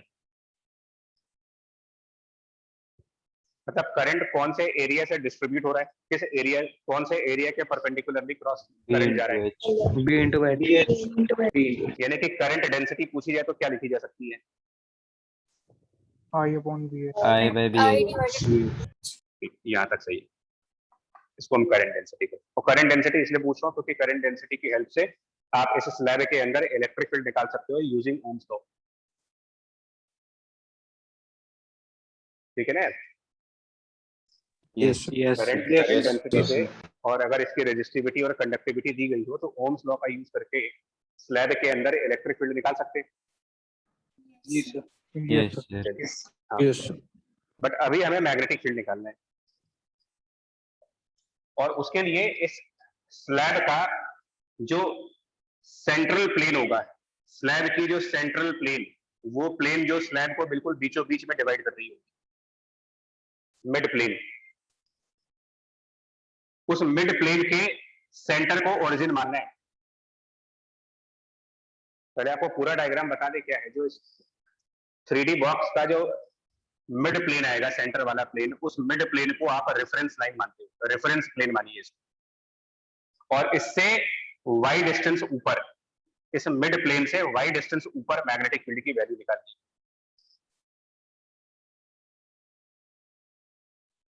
अब इंफॉर्मेशन क्लियर है? सर एक बार फिर से रिपीट कर दीजिए। आंसर नहीं पूछेंगे, तो सिर्फ इतना पूछेंगे क्या अरेंजमेंट क्लियर है कि इसमें हो क्या रहा है, कैसा करंट है, हमें क्या करना है। यस मिड प्लेन से y डिस्टेंस ऊपर बताना है ना। सेंट्रल प्लेन, जो सेंटर वाली प्लेन होगी ना, उस सेंट्रल प्लेन से y डिस्टेंस, और वो y डिस्टेंस h के पैरेलल जाना है। सेंट्रल प्लेन से y डिस्टेंस, और वो y डिस्टेंस h के पैरेलल होना चाहिए। वहां पर क्या मैग्नेटिक फील्ड होगी। Question clear? यस अब इन सब क्वेश्चंस में एक तो प्रॉब्लम ये होता है कि ये जो एक्चुअल डायग्राम्स होते हैं ये बड़े गंदे होते हैं। तो हम क्या करेंगे, इसका फ्रंट व्यू देखते हैं। अगर सामने से जाएं और फ्रंट व्यू देखें तो क्या व्यू आएगा यहाँ पर। इस बॉक्स को फ्रंट साइड से व्यू करें। Front view will be a rectangle. So front view एक रेक्टेंगुलर व्यू, इसको क्रॉस सेक्शनल व्यू भी कह सकते हैं। A front view basically called a cross sectional view, a rectangle, जिसकी ये वाली हाइट h है, और ये वाली डायमेंशन ये वाली b, जो कि लार्ज है, बहुत ज्यादा है। करंट को क्रॉस से दिखाएं या डॉट से दिखाएं?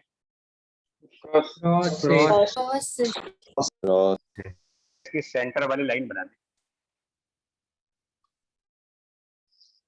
And current will be represented by cross symbol. उसको J से डिनोट कर रहे हैं, करंट डेंसिटी लिख रहे हैं। करंट को क्रॉस से रिप्रेजेंट करके J बगल में लिख दिया, विच रिप्रेजेंट करंट डेंसिटी। और इस सेंट्रल प्लेन से y डिस्टेंस ऊपर, जिसके दो पॉसिबल केसेस हो सकते हैं, एक y लेस देन h/2 का केस, और एक y मोर देन h/2 का केस।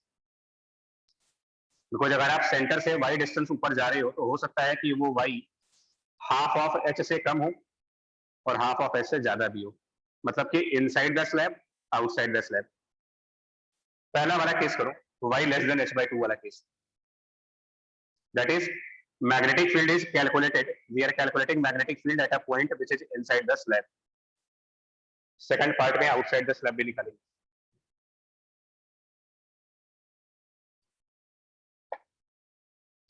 एम्पियर लॉ लगाने से पहले, क्योंकि एम्पियर लॉ के अंदर हमें एक लूप चाहिए होता है, और लूप कैसा लेना होगा वो डिपेंड करता है मैग्नेटिक फील्ड के लाइंस के ऊपर।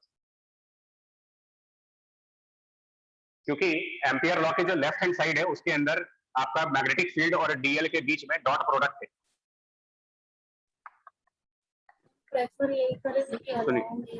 हाँ, तो आप कोई ऐसा लूप सजेस्ट करो, ऐसा कोई लूप इमेजिन करें जिसकी लेंथ या तो मैग्नेटिक फील्ड के पैरेलल जाती हो या मैग्नेटिक फील्ड के परपेंडिकुलर जाती हो, क्योंकि ये दो केसेस में डॉट प्रोडक्ट को कैलकुलेट करना आसान है।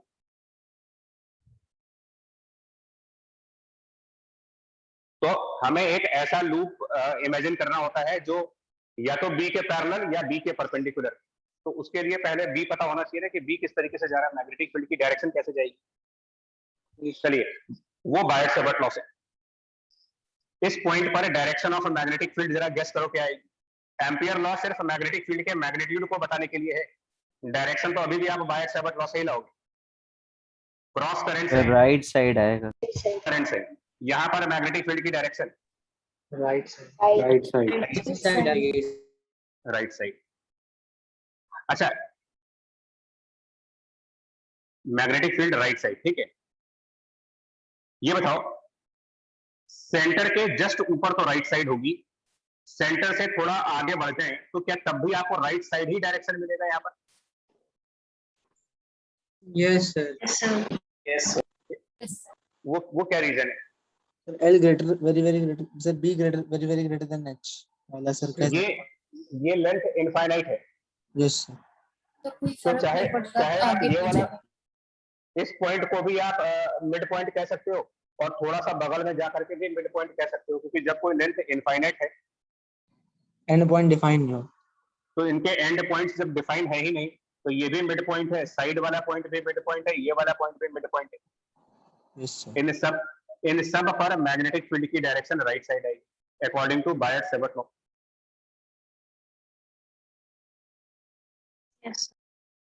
और अगर हम सेंटर से y डिस्टेंस नीचे जाएं, सेंटर से y डिस्टेंस नीचे और बायट-सावर्ट लॉ लगाएं जो कि dl क्रॉस r है, लेफ्ट करंट अंदर है, और सेंटर से अगर नीचे जाते हैं तो करंट और इस पोजीशन वेक्टर का क्रॉस प्रोडक्ट लेफ्ट आएगा। लेफ्ट साइड आएगा सर। यानी कि सेंटर से y डिस्टेंस नीचे जाने पर मैग्नेटिक फील्ड लेफ्ट आएगी। और क्योंकि ये इनफाइनाइट स्लैब है, परफेक्ट सिमेट्रिकल कंडीशंस हैं, तो जितना मैग्नीट्यूड मैग्नेटिक फील्ड का सेंटर से y डिस्टेंस ऊपर है उतना ही मैग्नीट्यूड सेंटर से y डिस्टेंस नीचे भी आना चाहिए। तो रेक्टेंगुलर लूप ले सकते हैं। Yes sir. तो अब आपको मैग्नेटिक फील्ड के डायरेक्शंस का आइडिया लग गया कि मैग्नेटिक फील्ड की डायरेक्शंस यहाँ पर हॉरिजॉन्टली राइट साइड है और यहाँ पर magnetic field horizontally left side है। अब आप लूप इमेजिन करो कैसा होना चाहिए। तो रेक्टेंगुलर लूप कर सकते हैं सर। तो हम एक रेक्टेंगुलर लूप इमेजिन कर लेते हैं।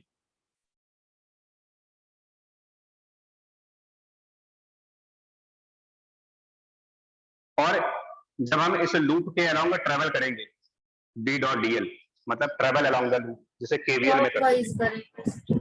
सुनिए, जब हम क्लॉकवाइज डायरेक्शन में ट्रेवल करेंगे तो जहां जहां चौक मूव कर रही है वहां वहां ध्यान दीजिएगा। पहले वाले हॉरिजॉन्टल सेगमेंट पर हम लोग मैग्नेटिक फील्ड के बिल्कुल डायरेक्शन में चल रहे हैं। Yes sir. तो B डॉट DL को हम B इंटू L कर सकते हैं। Yes sir. उसके बाद जब हम ये वर्टिकल साइड पर जाएंगे तो travelling along the vertical side, travelling along the vertical side का मतलब मैग्नेटिक फील्ड की डायरेक्शंस के परपेंडिकुलर जा रहे हो, डॉट प्रोडक्ट 0 आएगा। 0 हो जाए। फिर जब लेफ्ट साइड जाएंगे B dot DL, travelling to left B dot DL, again magnetic field के डायरेक्शन नहीं जा रहे। Yes sir. ऑपोजिट है ऊपर। फिर B इंटू L आएगा, यस यानी ट्वाइस। और फिर जब ऊपर जाएंगे तो now we are travelling perpendicular, 0 फिर 0। तो हमारे पूरे क्लोज पाथ का B डॉट DL आ गया। अब एम्पियर के हिसाब से ये चीज होनी चाहिए थी म्यू नॉट मल्टीप्लाइड बाय जिस लूप को आपने ट्रेवल किया है उसके अंदर का एरिया क्या है। हमने इधर L लेंथ ट्रेवल की है और ये टोटल 2y लेंथ है, तो YL total area inside the loop is 2y into L। और J अगर करंट डेंसिटी है तो कितना करंट लूप के अंदर हुआ, J into 2y। J multiplied by the area, area is 2yL। निकालिए जरा B की वैल्यू क्या बनती है।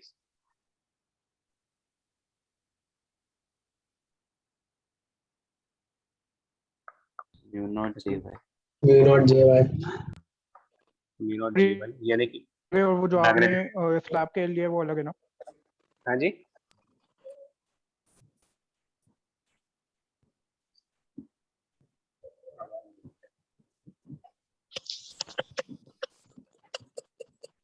यह है समझ में? Yes Yes. Yes yes sir sir ये फील्ड इनसाइड निकाली गई है, मतलब ये रिलेशन तब है जब y की हम लोगों ने h/2 से कम रखा था या उसके बराबर ले लें। अब अगर अपने आप करके बताओ, अगर ये पूरा प्रोसेस समझ में आया हो, तो सेंटर से y डिस्टेंस जो कि h/2 से ज्यादा है, वहां पर फील्ड का मैग्नीट्यूड निकालने के लिए करेंगे, तरीका तो ये रहना है। सर बस उसमें म्यू एरिया नॉट जो जे जे एच से बाय 2 हो मल्टीप्लाई करो जाएगा। तो पूरे स्लैब क्या को चीज? कोने क्या वाला चीज? एरिया, पूरा लिंकेज में तो एरिया स्लैब का पूरा मतलब कोने वाला। तो उस पूरे क्रॉस सेक्शन के लिए लेंगे ना एरिया y वाले वाले। टर्म में y की जगह h कर देंगे, h/2। हाँ, मतलब अगर हम यहाँ पर लूप बनाते, अगर ये हमारा लूप होता, तो क्या लूप के टोटल एरिया से करंट पास हो रहा है? नहीं सर, खाली h हाइट वाला। सर ऐसे नहीं, तो वो कितना एरिया है लूप के अंदर, वो कितना एरिया है जहां से करंट पास हो रहा है? L into h। हाँ, h into L, h into l। तो खाली राइट साइड बदल जाता है, वहां पर जो एरिया वाला टर्म देख रहे हो आप,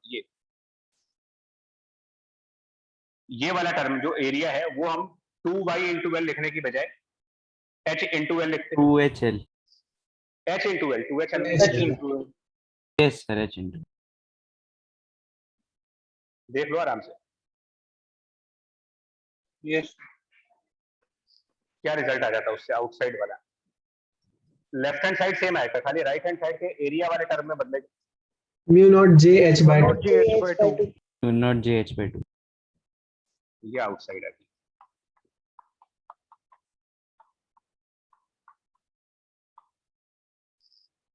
जो कि यूनिफॉर्म हो गया एक तरीके से, y के इंडिपेंडेंट आंसर आएगा, यानी कि ये स्लैब अपने outside uniform magnetic field produce करेगी।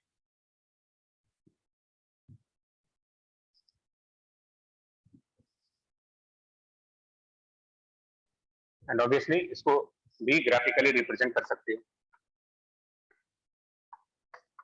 तो 0 से h/2 तक के लिए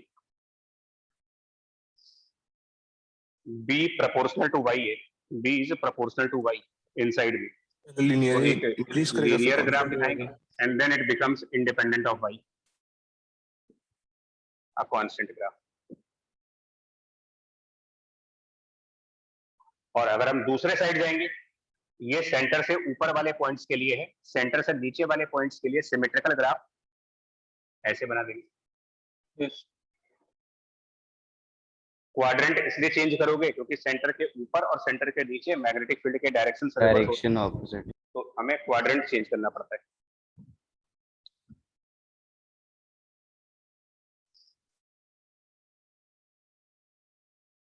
राइट, यहाँ तक? यस यस यस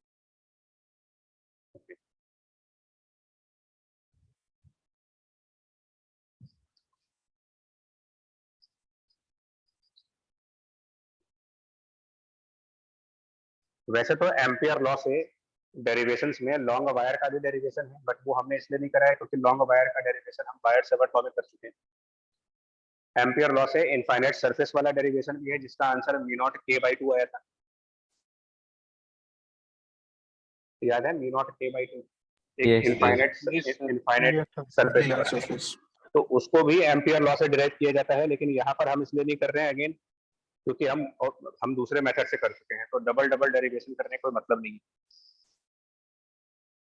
और ये कोई बोर्ड में आने वाले डेरिवेशन है नहीं, तो ये भी इंपॉर्टेंट नहीं है कि डेरिवेशन कैसे हुआ था। बोर्ड के सिलेबस में टोरॉइड का डेरिवेशन है, सोलेनॉइड की डेरिवेशन है, लॉन्ग वायर की डेरिवेशन है, लॉन्ग वायर, सोलेनॉइड और टोरॉइड, ये तीन डेरिवेशन हैं यहाँ, ठीक है? यस यस अब कुछ हम कॉमन डिस्कशन करने जा रहे हैं, कुछ कॉमन पॉइंट जो मतलब टुकड़ों टुकड़ों में कहीं रह गए थे, वो देखिए। मतलब एक तरीके से चैप्टर की वोकेबुलरी आप प्लेन क्वाइल कहीं लिखा हो आपको, प्लेन सर्कुलर क्वाइल, मतलब आप थोड़ा सा वर्ड वाले प्रॉब्लम देखो। Plane circular coil of capital N turns, क्या मतलब होता है इसका? प्लेन सर्कुलर नहीं, प्लेन सर्कुलर क्वाइल, इसमें क्या होता है, वर्ड की वजह से प्रॉब्लम गलत होती है। अगर ये वर्ड्स पहले से नहीं जानते हो, जब भी क्वेश्चन में लिखा हो ना plane circular coil of N turns, solenoid हुआ क्या ये एन टर्न्स का? नहीं सोलिनॉइड नहीं है। प्लेन वर्ड क्या मतलब है? प्लेन मतलब कि वो एक ही प्लेन में हो, वो सारे solid होता होगा एक ही plane। स्पाइरल वाला नहीं है यार, ये स्पाइरल नहीं है ये। मतलब टर्न्स कॉन्सेंट्रिक टाइप के हैं क्या? एक के ऊपर एक कह सकते हैं। नहीं वो नहीं, प्लेन अरे नहीं रुको था। बता, एक भाई थोड़ा टाइम दे दो मुझे भी यार। देखो ना क्या है, हमने जब सोलेनॉइड का स्ट्रक्चर किया था,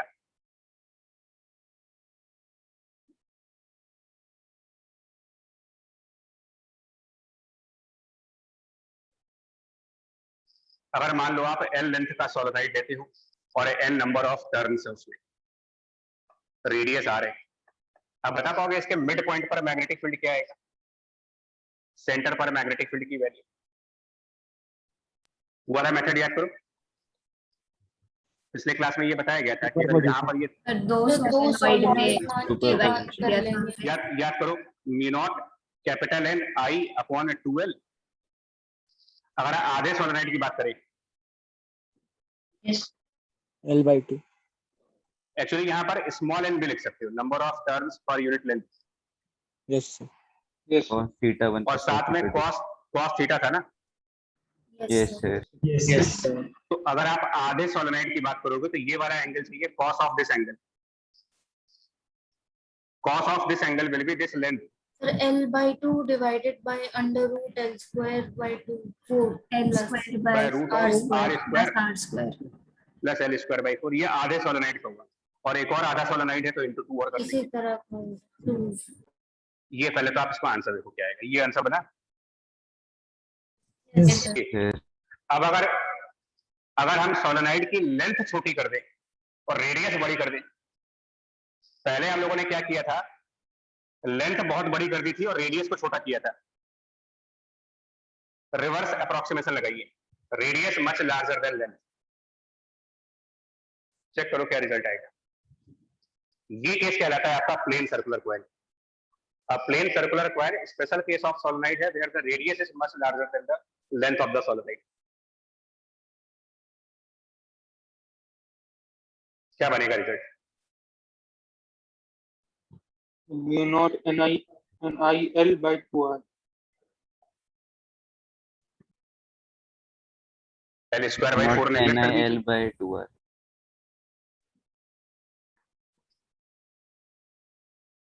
आया कुछ आंसर? Yes sir. क्या? Mu naught N N I L by 2r। Small n is the number of turns per unit length। n into l को कैपिटल n लिखते हैं। तो स्मॉल n into l को क्या कर सकते हैं? This becomes mu naught capital N which is total number of turns by 2r।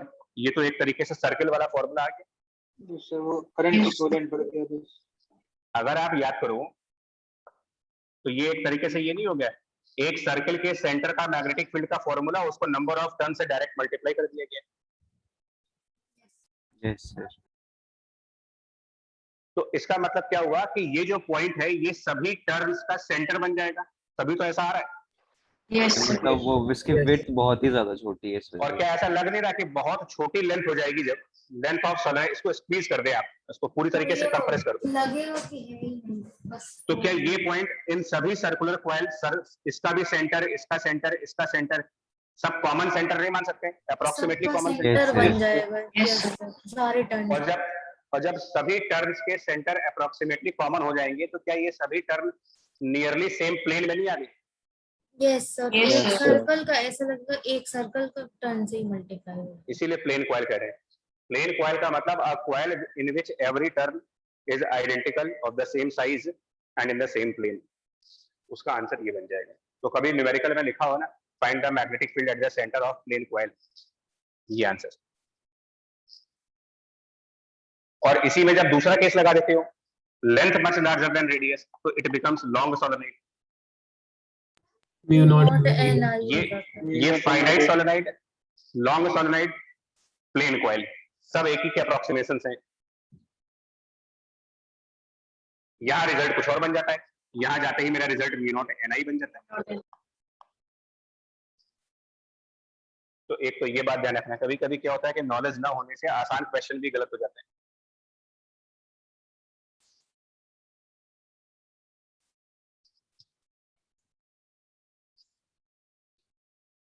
Plane coil अलग है, दूसरा जो आप कह रहे हो ना प्लेन कॉइल के बाद सेकंड, वो हम स्पाइरल बोलते हैं इसमें। स्पाइरल कॉइल, ये कौन सी कॉइल है?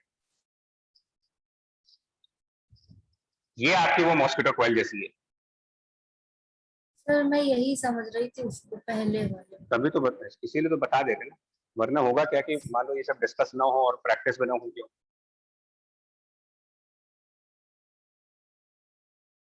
इसको आप कह सकते हो स्पाइरल कॉइल विच मॉस्किटो कॉइल फॉर्म। अब इसके लिए मैग्नेटिक फील्ड कैसे निकालोगे? मान लो ऐसे करके है, सेंटर पे बताना है। हाँ सेंटर पे, सब सेंटर पे A और B, सेंटर पर magnetic field total capital N turns, and वो सभी टर्न्स क्लोजली स्पेस्ड हैं, गैप नहीं है बीच में कुछ। एक dx वेट का सर्कल ले लेंगे और फिर इंटीग्रेट कर देंगे। इसमें इंटीग्रेशन करना पड़ेगा। यस इसमें आप क्या कर सकते हो कि कोई एक एलिमेंटल लूप ले, इन सभी टर्म्स में से एक एलिमेंटल लूप ले ले, एक एलिमेंटल लूप जिसकी रेडियस स्मॉल x है। वो एलिमेंटल लूप सेंटर पर जो मैग्नेटिक फील्ड जनरेट करेगा वो हो जाएगा mu naught I divided by 2x। होगा ये? Yes yes magnetic field by one elemental loop. और अगर हम dx विड्थ कंसीडर कर लें तो total number of turns in this dx width, total number of turns in the dx width, वो हम निकाल सकते हैं capital N divided by this width minus A। तो x रेडियस का एक लूप इतनी मैग्नेटिक फील्ड प्रोड्यूस करेगा और dx विड्थ के अंदर सभी loop almost same magnetic field produce करेंगे। यस दोनों पार्ट देखो। Yes sir. यस यस और इसको हम इंटीग्रेट करेंगे A to B के लिए, तो टोटल मैग्नेटिक फील्ड आएगी।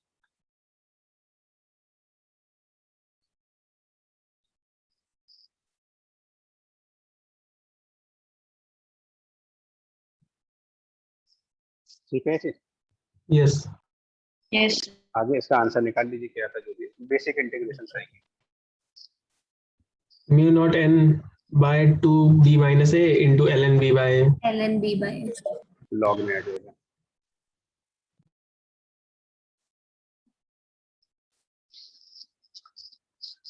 इसी के एनालॉग पर, स्पाइरल कॉइल के ही एनालॉग पर थर्ड केस है rotating disc. A disk of surface charge density sigma, a disk with a surface charge density sigma rotates about center with an angular speed omega. So rotating disk, a charged disk which rotates about the center with omega angular velocity.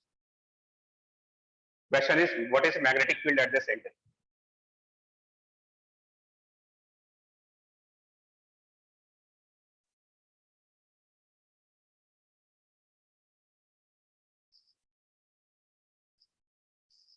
Sir mu naught N I, sir mu naught n N क्या होगा यहाँ पर? n नहीं है कोई। Sir N मतलब गलती होगी, mu naught into ln r by 2r into sigma omega by 2 pi. नहीं वो नहीं, ln आएगा ही नहीं। सर सीधा फॉर्मूला में इक्विवेलेंट करंट को सब्स्टिट्यूट कर सकते हैं? कर सकते हैं, लेकिन ये सर्कल थोड़ी है, डिस्क है, डिस्क रोटेट कर रही है, सर्कल रोटेट नहीं कर रहा है।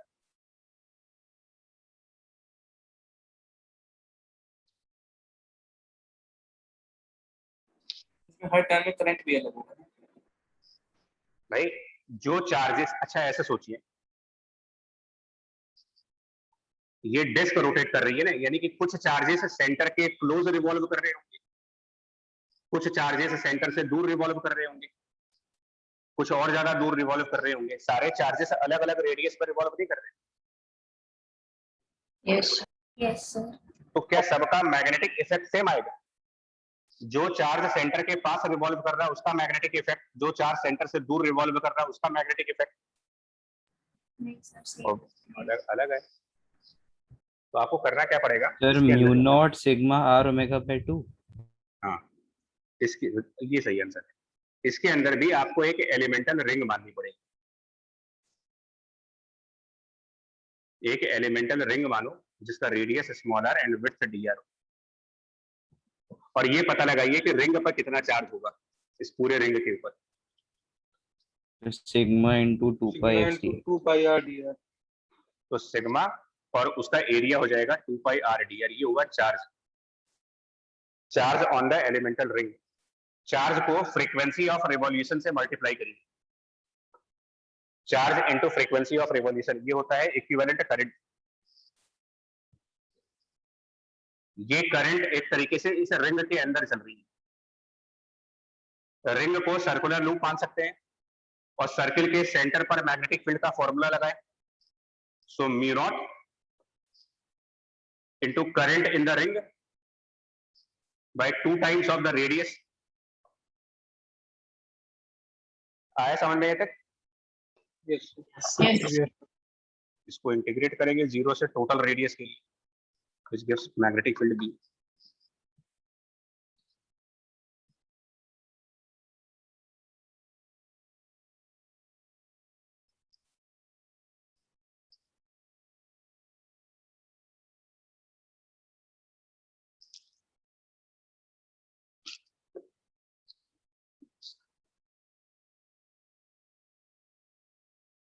प्रोसीड करें आगे भैया।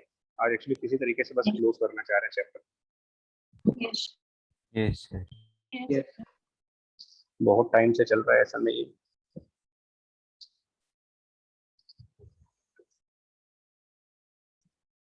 मतलब ये नॉन स्टैंडर्ड प्रॉब्लम्स में आते हैं। नॉन स्टैंडर्ड प्रॉब्लम्स इससे बोल रहे हैं कि इनका कोई रेडीमेड फॉर्मूला नहीं होता।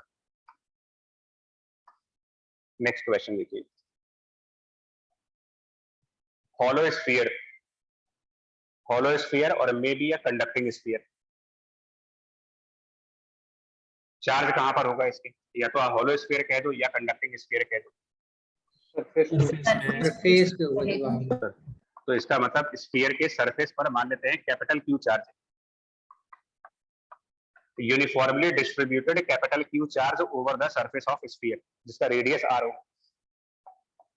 ये ओमेगा से रोटेट कर रहा मान लें, और आपसे कहा जाए कि सेंटर पर मैग्नेटिक फील्ड क्या होगा। स्फीयर के सेंटर पर magnetic field uniformly distributed charge capital Q over the surface of the sphere of radius R rotates with omega. Magnetic field at the center.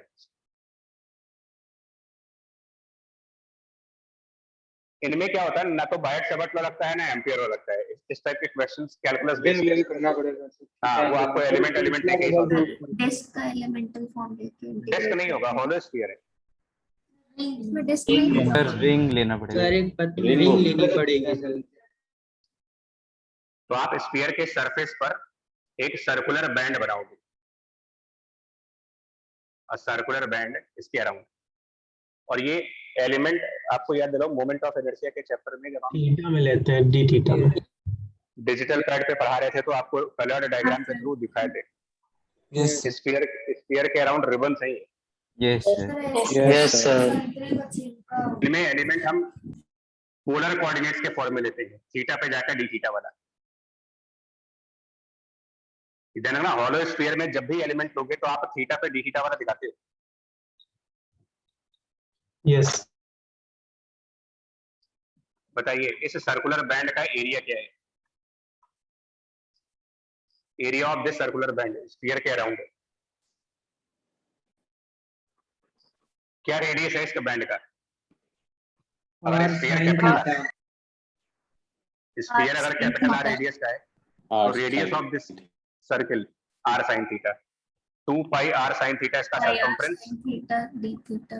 Circumference है ये इनटू इसकी ये width to d theta ये width r d theta. r d theta area into sigma charge जिसमें sigma हम बाद में charge upon surface area of sphere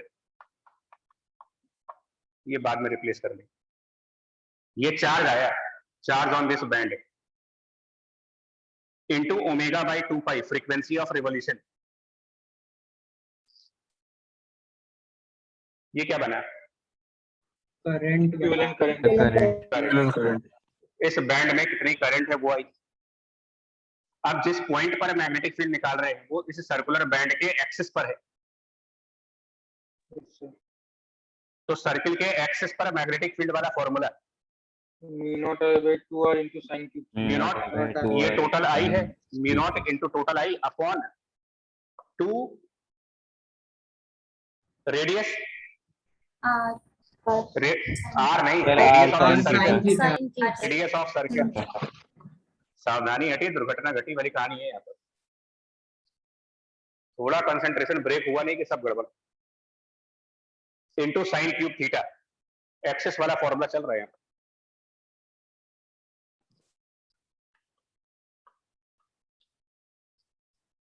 और इसका इंटीग्रेशन बचा दी लिमिट ऑफ थीटा सब अगर यहां पर सर्कुलर बैंड बनाते तो वो ऑलमोस्ट 0 डिग्री एंगल पर बनता। यस सर 0 से 2 पाई सॉरी 0 से पाई इक्वेटर पे बनाएंगे तो पाई बाय 2 बनेगा। pi तो इससे हेमीस्फीयर का निकलेगा और एक और हेमीस्फीयर भी है 0 से पाई हो जाए 2 बार 2 कर दीजिए ना 2 से pi. मल्टीप्लाई हाँ करिए सर हाँ सर 2 से मल्टीप्लाई। एक भी पॉइंट मिस हुआ ना अगर आपके और मिस होता है एग्जाम के टाइम पर होता है। अगर हम ये सोच रहे हैं कि नहीं हमें याद रहेगा और हम इसमें से कोई गलती नहीं कर सकते तो इस गलत फहमी से बाहर आओ। फुल कंसंट्रेशन चाहिए होती है वहां पर। जल्दी जल्दी में आर की जगह सिर्फ कैपिटल आर लिख दिया या कुछ और कर दिया। बहुत तरीके हैं गलतियां करने की। एक्सक्यूज मी ये सर बहुत लंबा जी। होता है टाइम तो कुछ सर ये लास्ट स्टेप आपने क्या करा? मैग्नेटिक फील्ड का फॉर्मूला यूज किया है सर्किल के एक्सिस वाला, क्योंकि हम जिस पॉइंट पर magnetic Okay, field sir. Calculate कर रहे हैं ये पॉइंट इस सर्किल के सेंटर पे नहीं है, सर्किल के सेंटर से दूर है। यस सर समझ गया। आगे ना आप वैसे तो ये साइन थीटा कट जाएगा लेकिन साइन क्यूब थीटा का इंटीग्रेशन करने में भी हालत खराब होगी। उससे sin थीटा का फॉर्मूला रिप्लेस करके करेंगे। हाँ सर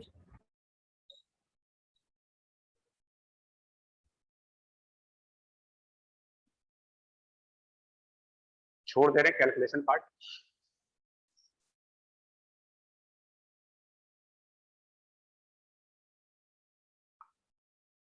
सॉलिड स्फीयर अगर रोटेट करता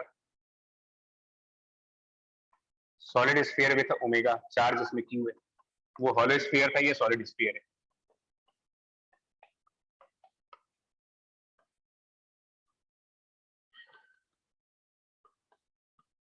बताएं भाई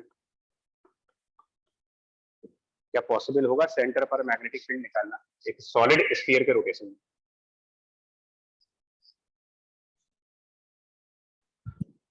तो वो डिस्क वाला रिजल्ट लेके पॉसिबल लेके करना वो पड़ेगा। डिस्क वाला एक मिनट डिस्क वाला प्रॉब्लम जो किया था आपने उसमें डिस्क के सेंटर पर निकाला है आपने। तो या तो जो भी पीछे डिराइव करा है वो हॉलो स्फीयर का हमने यहाँ पे हॉलो स्फीयर कॉम्बिनेशन मान लिया इसके। हाँ ये डिस्क लेकर एलिमेंट नहीं कर पाओगे। सर ऐसे वो नहीं होता सर एक स्फीयर के हॉलो स्फीयर के अंदर हॉलो स्फीयर के अंदर प्याज जैसे वाला प्याज example के है। छिलके होते हैं। वही एग्जांपल एक एक करके उसकी लेयर उतारते जाओ। तो इसके जो पीछे वाला क्वेश्चन है अभी ना आपने जस्ट जो पीछे क्वेश्चन किया है ना अभी उसका आंसर पहले चाहिए होगा। ये सर बहुत अगर लंबा आ गए क्वेश्चन तो दो हो जाएगा ये तो। अगर यार उसको इंटीग्रेट करने में पहले हालत खराब फिर उसको और पहले आप- लेके आओ यार। पहले तो इसके जो पहले वाला क्वेश्चन है उसका आंसर सही है। देखो प्रीवियस क्वेश्चन में एग्जैक्ट आंसर नहीं मालूम मेरे को, इसके प्रीवियस प्रॉब्लम का एग्जैक्ट आंसर तो नहीं पता, लेकिन इतना पता है कि magnetic field some constant into the charge upon the radius का टर्म आएगा, या तो रेडियस डिनोमिनेटर में आएगा या रेडियस न्यूमरेटर में आएगा, कुछ तो आएगा। इतना तो कह सकते हैं ना, चार्ज और रेडियस के फॉर्म में। यस यस तो पहले तो उसको इसके जस्ट पहले वाले क्वेश्चन का फाइनल आंसर निकालना होगा, तभी ये क्वेश्चन हो पाएगा, अदरवाइज उसके अलावा और कोई तरीका नहीं है। डिस्क एलिमेंट लेके हम कर नहीं पाएंगे, क्योंकि हमें डिस्क के सेंटर पर तो मैग्नेटिक फील्ड पता है, डिस्क के एक्सिस पर नहीं पता। Sir mu naught Q omega upon 6 pi R है क्या? किसका आंसर? पिछले वाले का। आर नहीं आ रहा उसमें, रेडियस का टर्म नहीं आ रहा है। यस सर, अपॉन में आ रहा है mu naught Q omega upon 6 pi R. भाई अब भरोसा कर रहे हैं,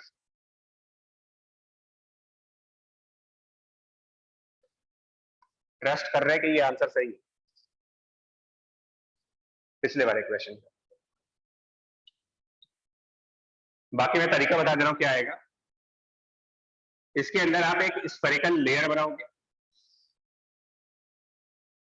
स्फेरिकल शेल कंसीडर करना होगा as an element, radius small r और डी आर का।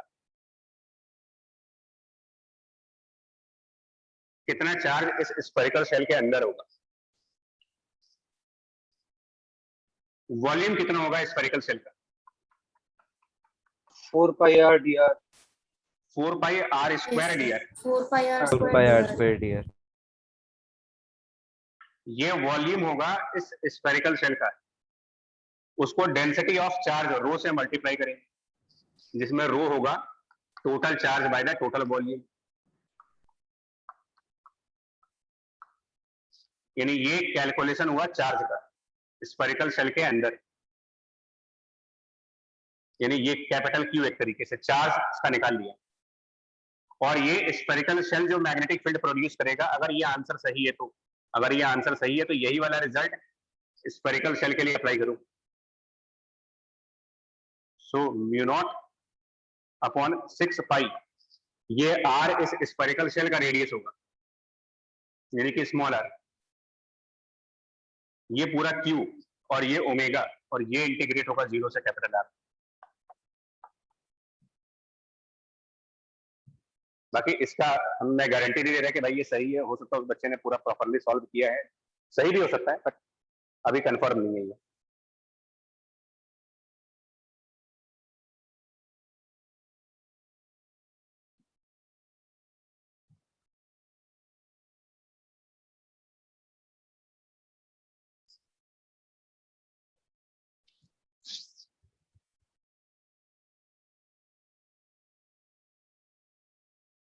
आगे मूव करें यार, एक बस लास्ट क्वेश्चन बचा और यस सर। इसको क्रॉस चेक कर लेना, इस रिजल्ट को पहले क्रॉस चेक कर लेना, एंड देन इसके बाद यहाँ पर आना, क्योंकि उसमें साइन क्यूब थीटा का इंटीग्रेशन था, वो सही है कि नहीं। चॉइस ऑफ एलिमेंट बड़ा इंपॉर्टेंट है भाई, एक बार गलत एलिमेंट चूज हो गया ना तो पहले तो 5-10 मिनट खराब हो जाएंगे पेपर में भाई। बाई चांस अगर हमने गलत एलिमेंट चूज कर लिया है तो एक तो आंसर आना नहीं, और 10 मिनट अलग से खराब हो गए, और वो जो 10 मिनट खराब होंगे वो आगे आपके पूरा पेपर का पूरा पेपर डिस्टर्ब करेंगे।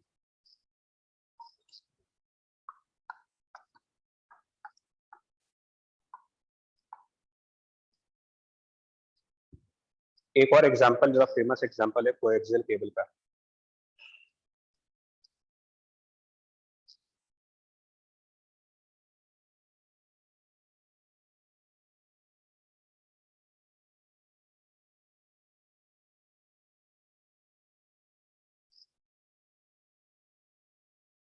सिर्फ पिछले वाले क्वेश्चन में इंटीग्रेट करने पर वो नहीं आएगा भैया। अब ना बताओ, अब ना बताओ आ रहा नहीं आ रहा। मैं तो कह रहा, मैं तो गारंटी ली थी उसकी।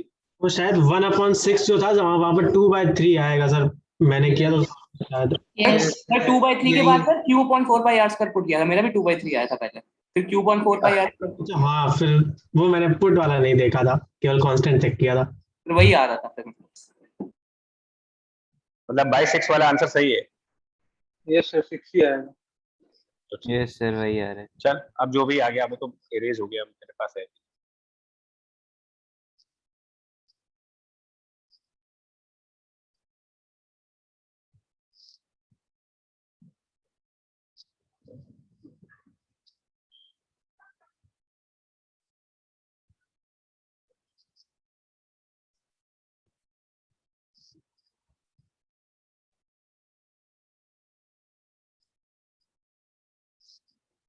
ड्राइंग बहुत अच्छी थी मेरी, पता है, बहुत ज्यादा।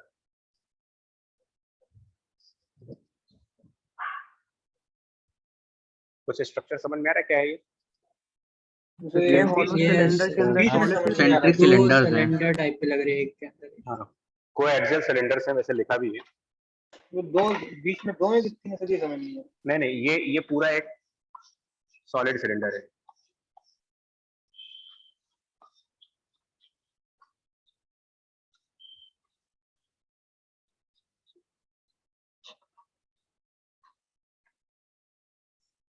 है ना ये, और ये भी सॉलिड सिलेंडर है यार, अंदर वाला भी एक ऐसे करके सॉलिड सिलेंडर है। ये कंप्लीटली सॉलिड सिलेंडर है जिसका रेडियस ए दे रखा है, और इसमें करंट आई अंदर की तरफ जा रहा है, करंट आई इनसाइड। और उसके बाद ये फ्री स्पेस आ गया थोड़ा सा। ये एक थिक हॉलो सिलेंडर, हॉलो है बट थिक है, थोड़ा सा मोटा हॉलो सिलेंडर है। इसकी इनर रेडियस बी है और आउटर रेडियस स्मॉल सी है, और इसमें से आई करंट वापस बाहर की तरफ आ रहा है, इसके अपोजिट।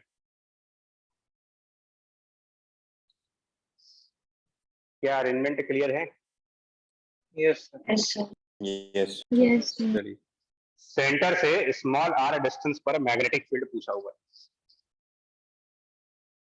सेंटर से स्मॉल आर डिस्टेंस पर magnetic field in all cases. All cases का मतलब ये हुआ स्मॉल आर लेस देन ए का केस, ए और बी के बीच वाला केस, बी और सी के बीच वाला केस, इस तरीके से 4 केसेस बने। उन सभी केसेस में मैग्नेटिक फील्ड की वैल्यू। तो यहाँ पे सुपरपोजिशन कॉन्सेप्ट लाएंगे। सुपरपोजिशन नहीं, देखिए कोएक्सियल केबल है, कोएक्सियल केबल मतलब सिमेट्रिक कंडीशंस हैं यहाँ पर। Ampere law yes sir, ampere law ampere वो ज्यादा सुटेबल मेथड है, ampere law suitable and fast method है। सर आर ग्रेटर देन सी तो 0 आएगा। पहले वाला केस करो, आर लेस देन ए। देखिए एम्पियर लॉ की left hand side cylindrical wires में तो सबसे आसान है, सिलिंड्रिकल वायर की प्रॉब्लम कर रहे हो अगर आप, तो सबसे आसान है, left hand side will always be B into 2 pi R. Yes ये इसको और सिंपल कर दे रहे हैं, और सिंपल। सिलिंड्रिकल वायर्स के जितने भी क्वेश्चंस आए, मैग्नेटिक फील्ड अगर आप किसी डिस्टेंस स्मॉल आर पे निकालते हो तो उसका सीधा सीधा फॉर्मूला है mu naught by 2 pi R current till that distance, उस आर तक का डिस्टेंस। इसको शॉर्टकट भी कह सकते हो, ये एम्पियर लॉ से ही लिखा हुआ है और कहीं से नहीं लिखा है। Yes R less than A पे चलते हैं। Magnetic field is equal to mu naught by 2 pi R. अगर ये कोई पॉइंट है जो आर डिस्टेंस पर है लेस देन ए, तो इस आर वाले पॉइंट तक कितना करंट होगा, total current up to this point बताइए। Sir I into R I small R square upon capital R square. कितना करंट स्मॉल आर डिस्टेंस तक जाएगा, कैपिटल आई करंट जो है वो small R I into small R square by A square. I divided by pi A square multiplied by pi small R square कर सकते हैं इसको। Yes yes sir. अगर ए से ज्यादा रेडियस है और बी, मतलब यहां कोई पॉइंट है जहां पर मैग्नेटिक फील्ड कैलकुलेट करना है, तो इसके लिए भी mu naught by 2 pi R. और इस पॉइंट तक कितना करंट जाया है, इस पॉइंट पर अगर आप एक सर्किल जो बनाओ, अंदर आई है ये पूरा हाँ, इस पॉइंट तक, यानी इस पॉइंट के अंदर क्या करंट है, तो इस पॉइंट के अंदर कैपिटल आई। ये एम्पियर लॉ ही यूज कर रहे हैं और कुछ नहीं कर रहे हैं। यहाँ तक ठीक है? Yes Yes. अगर R B और C के बीच में है तो तीसरा केस R B और C के बीच में, B equal to mu naught by 2 pi R, हमें सिर्फ न्यूमरेटर में चाहिए। B और C के बीच में अगर कोई पॉइंट ले लेते हैं सेंटर से स्मॉल r डिस्टेंस पर और वहां एक सर्किल बनाए तो कितना करंट उसके अंदर दिखेगा?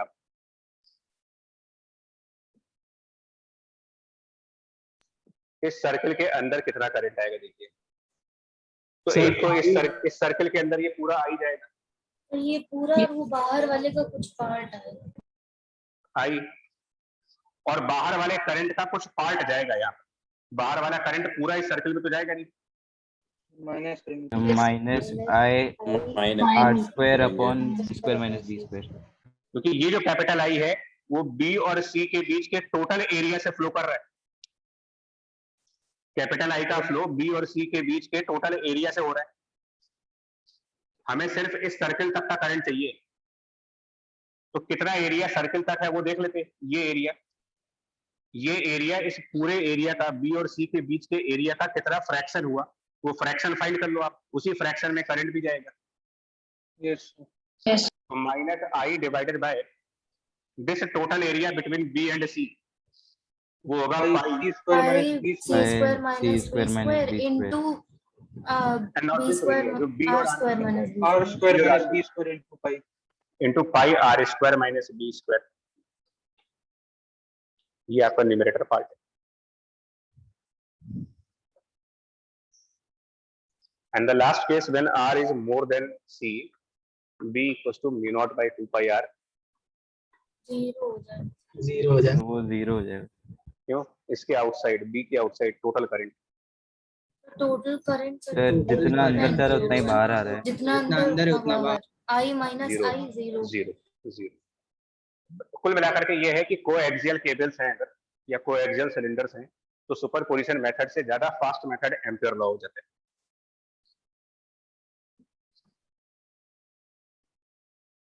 राइट? Yes yes sir. तो इसके साथ मैग्नेटिक फील्ड के कैलकुलेट करने वाली जितनी प्रॉब्लम्स थी, चाहे वो कैलकुलस, चाहे बायट-सावर्त लॉ, चाहे एम्पियर लॉ, वो सभी की सभी खत्म हो गई। चैप्टर नहीं खत्म हुआ लेकिन अभी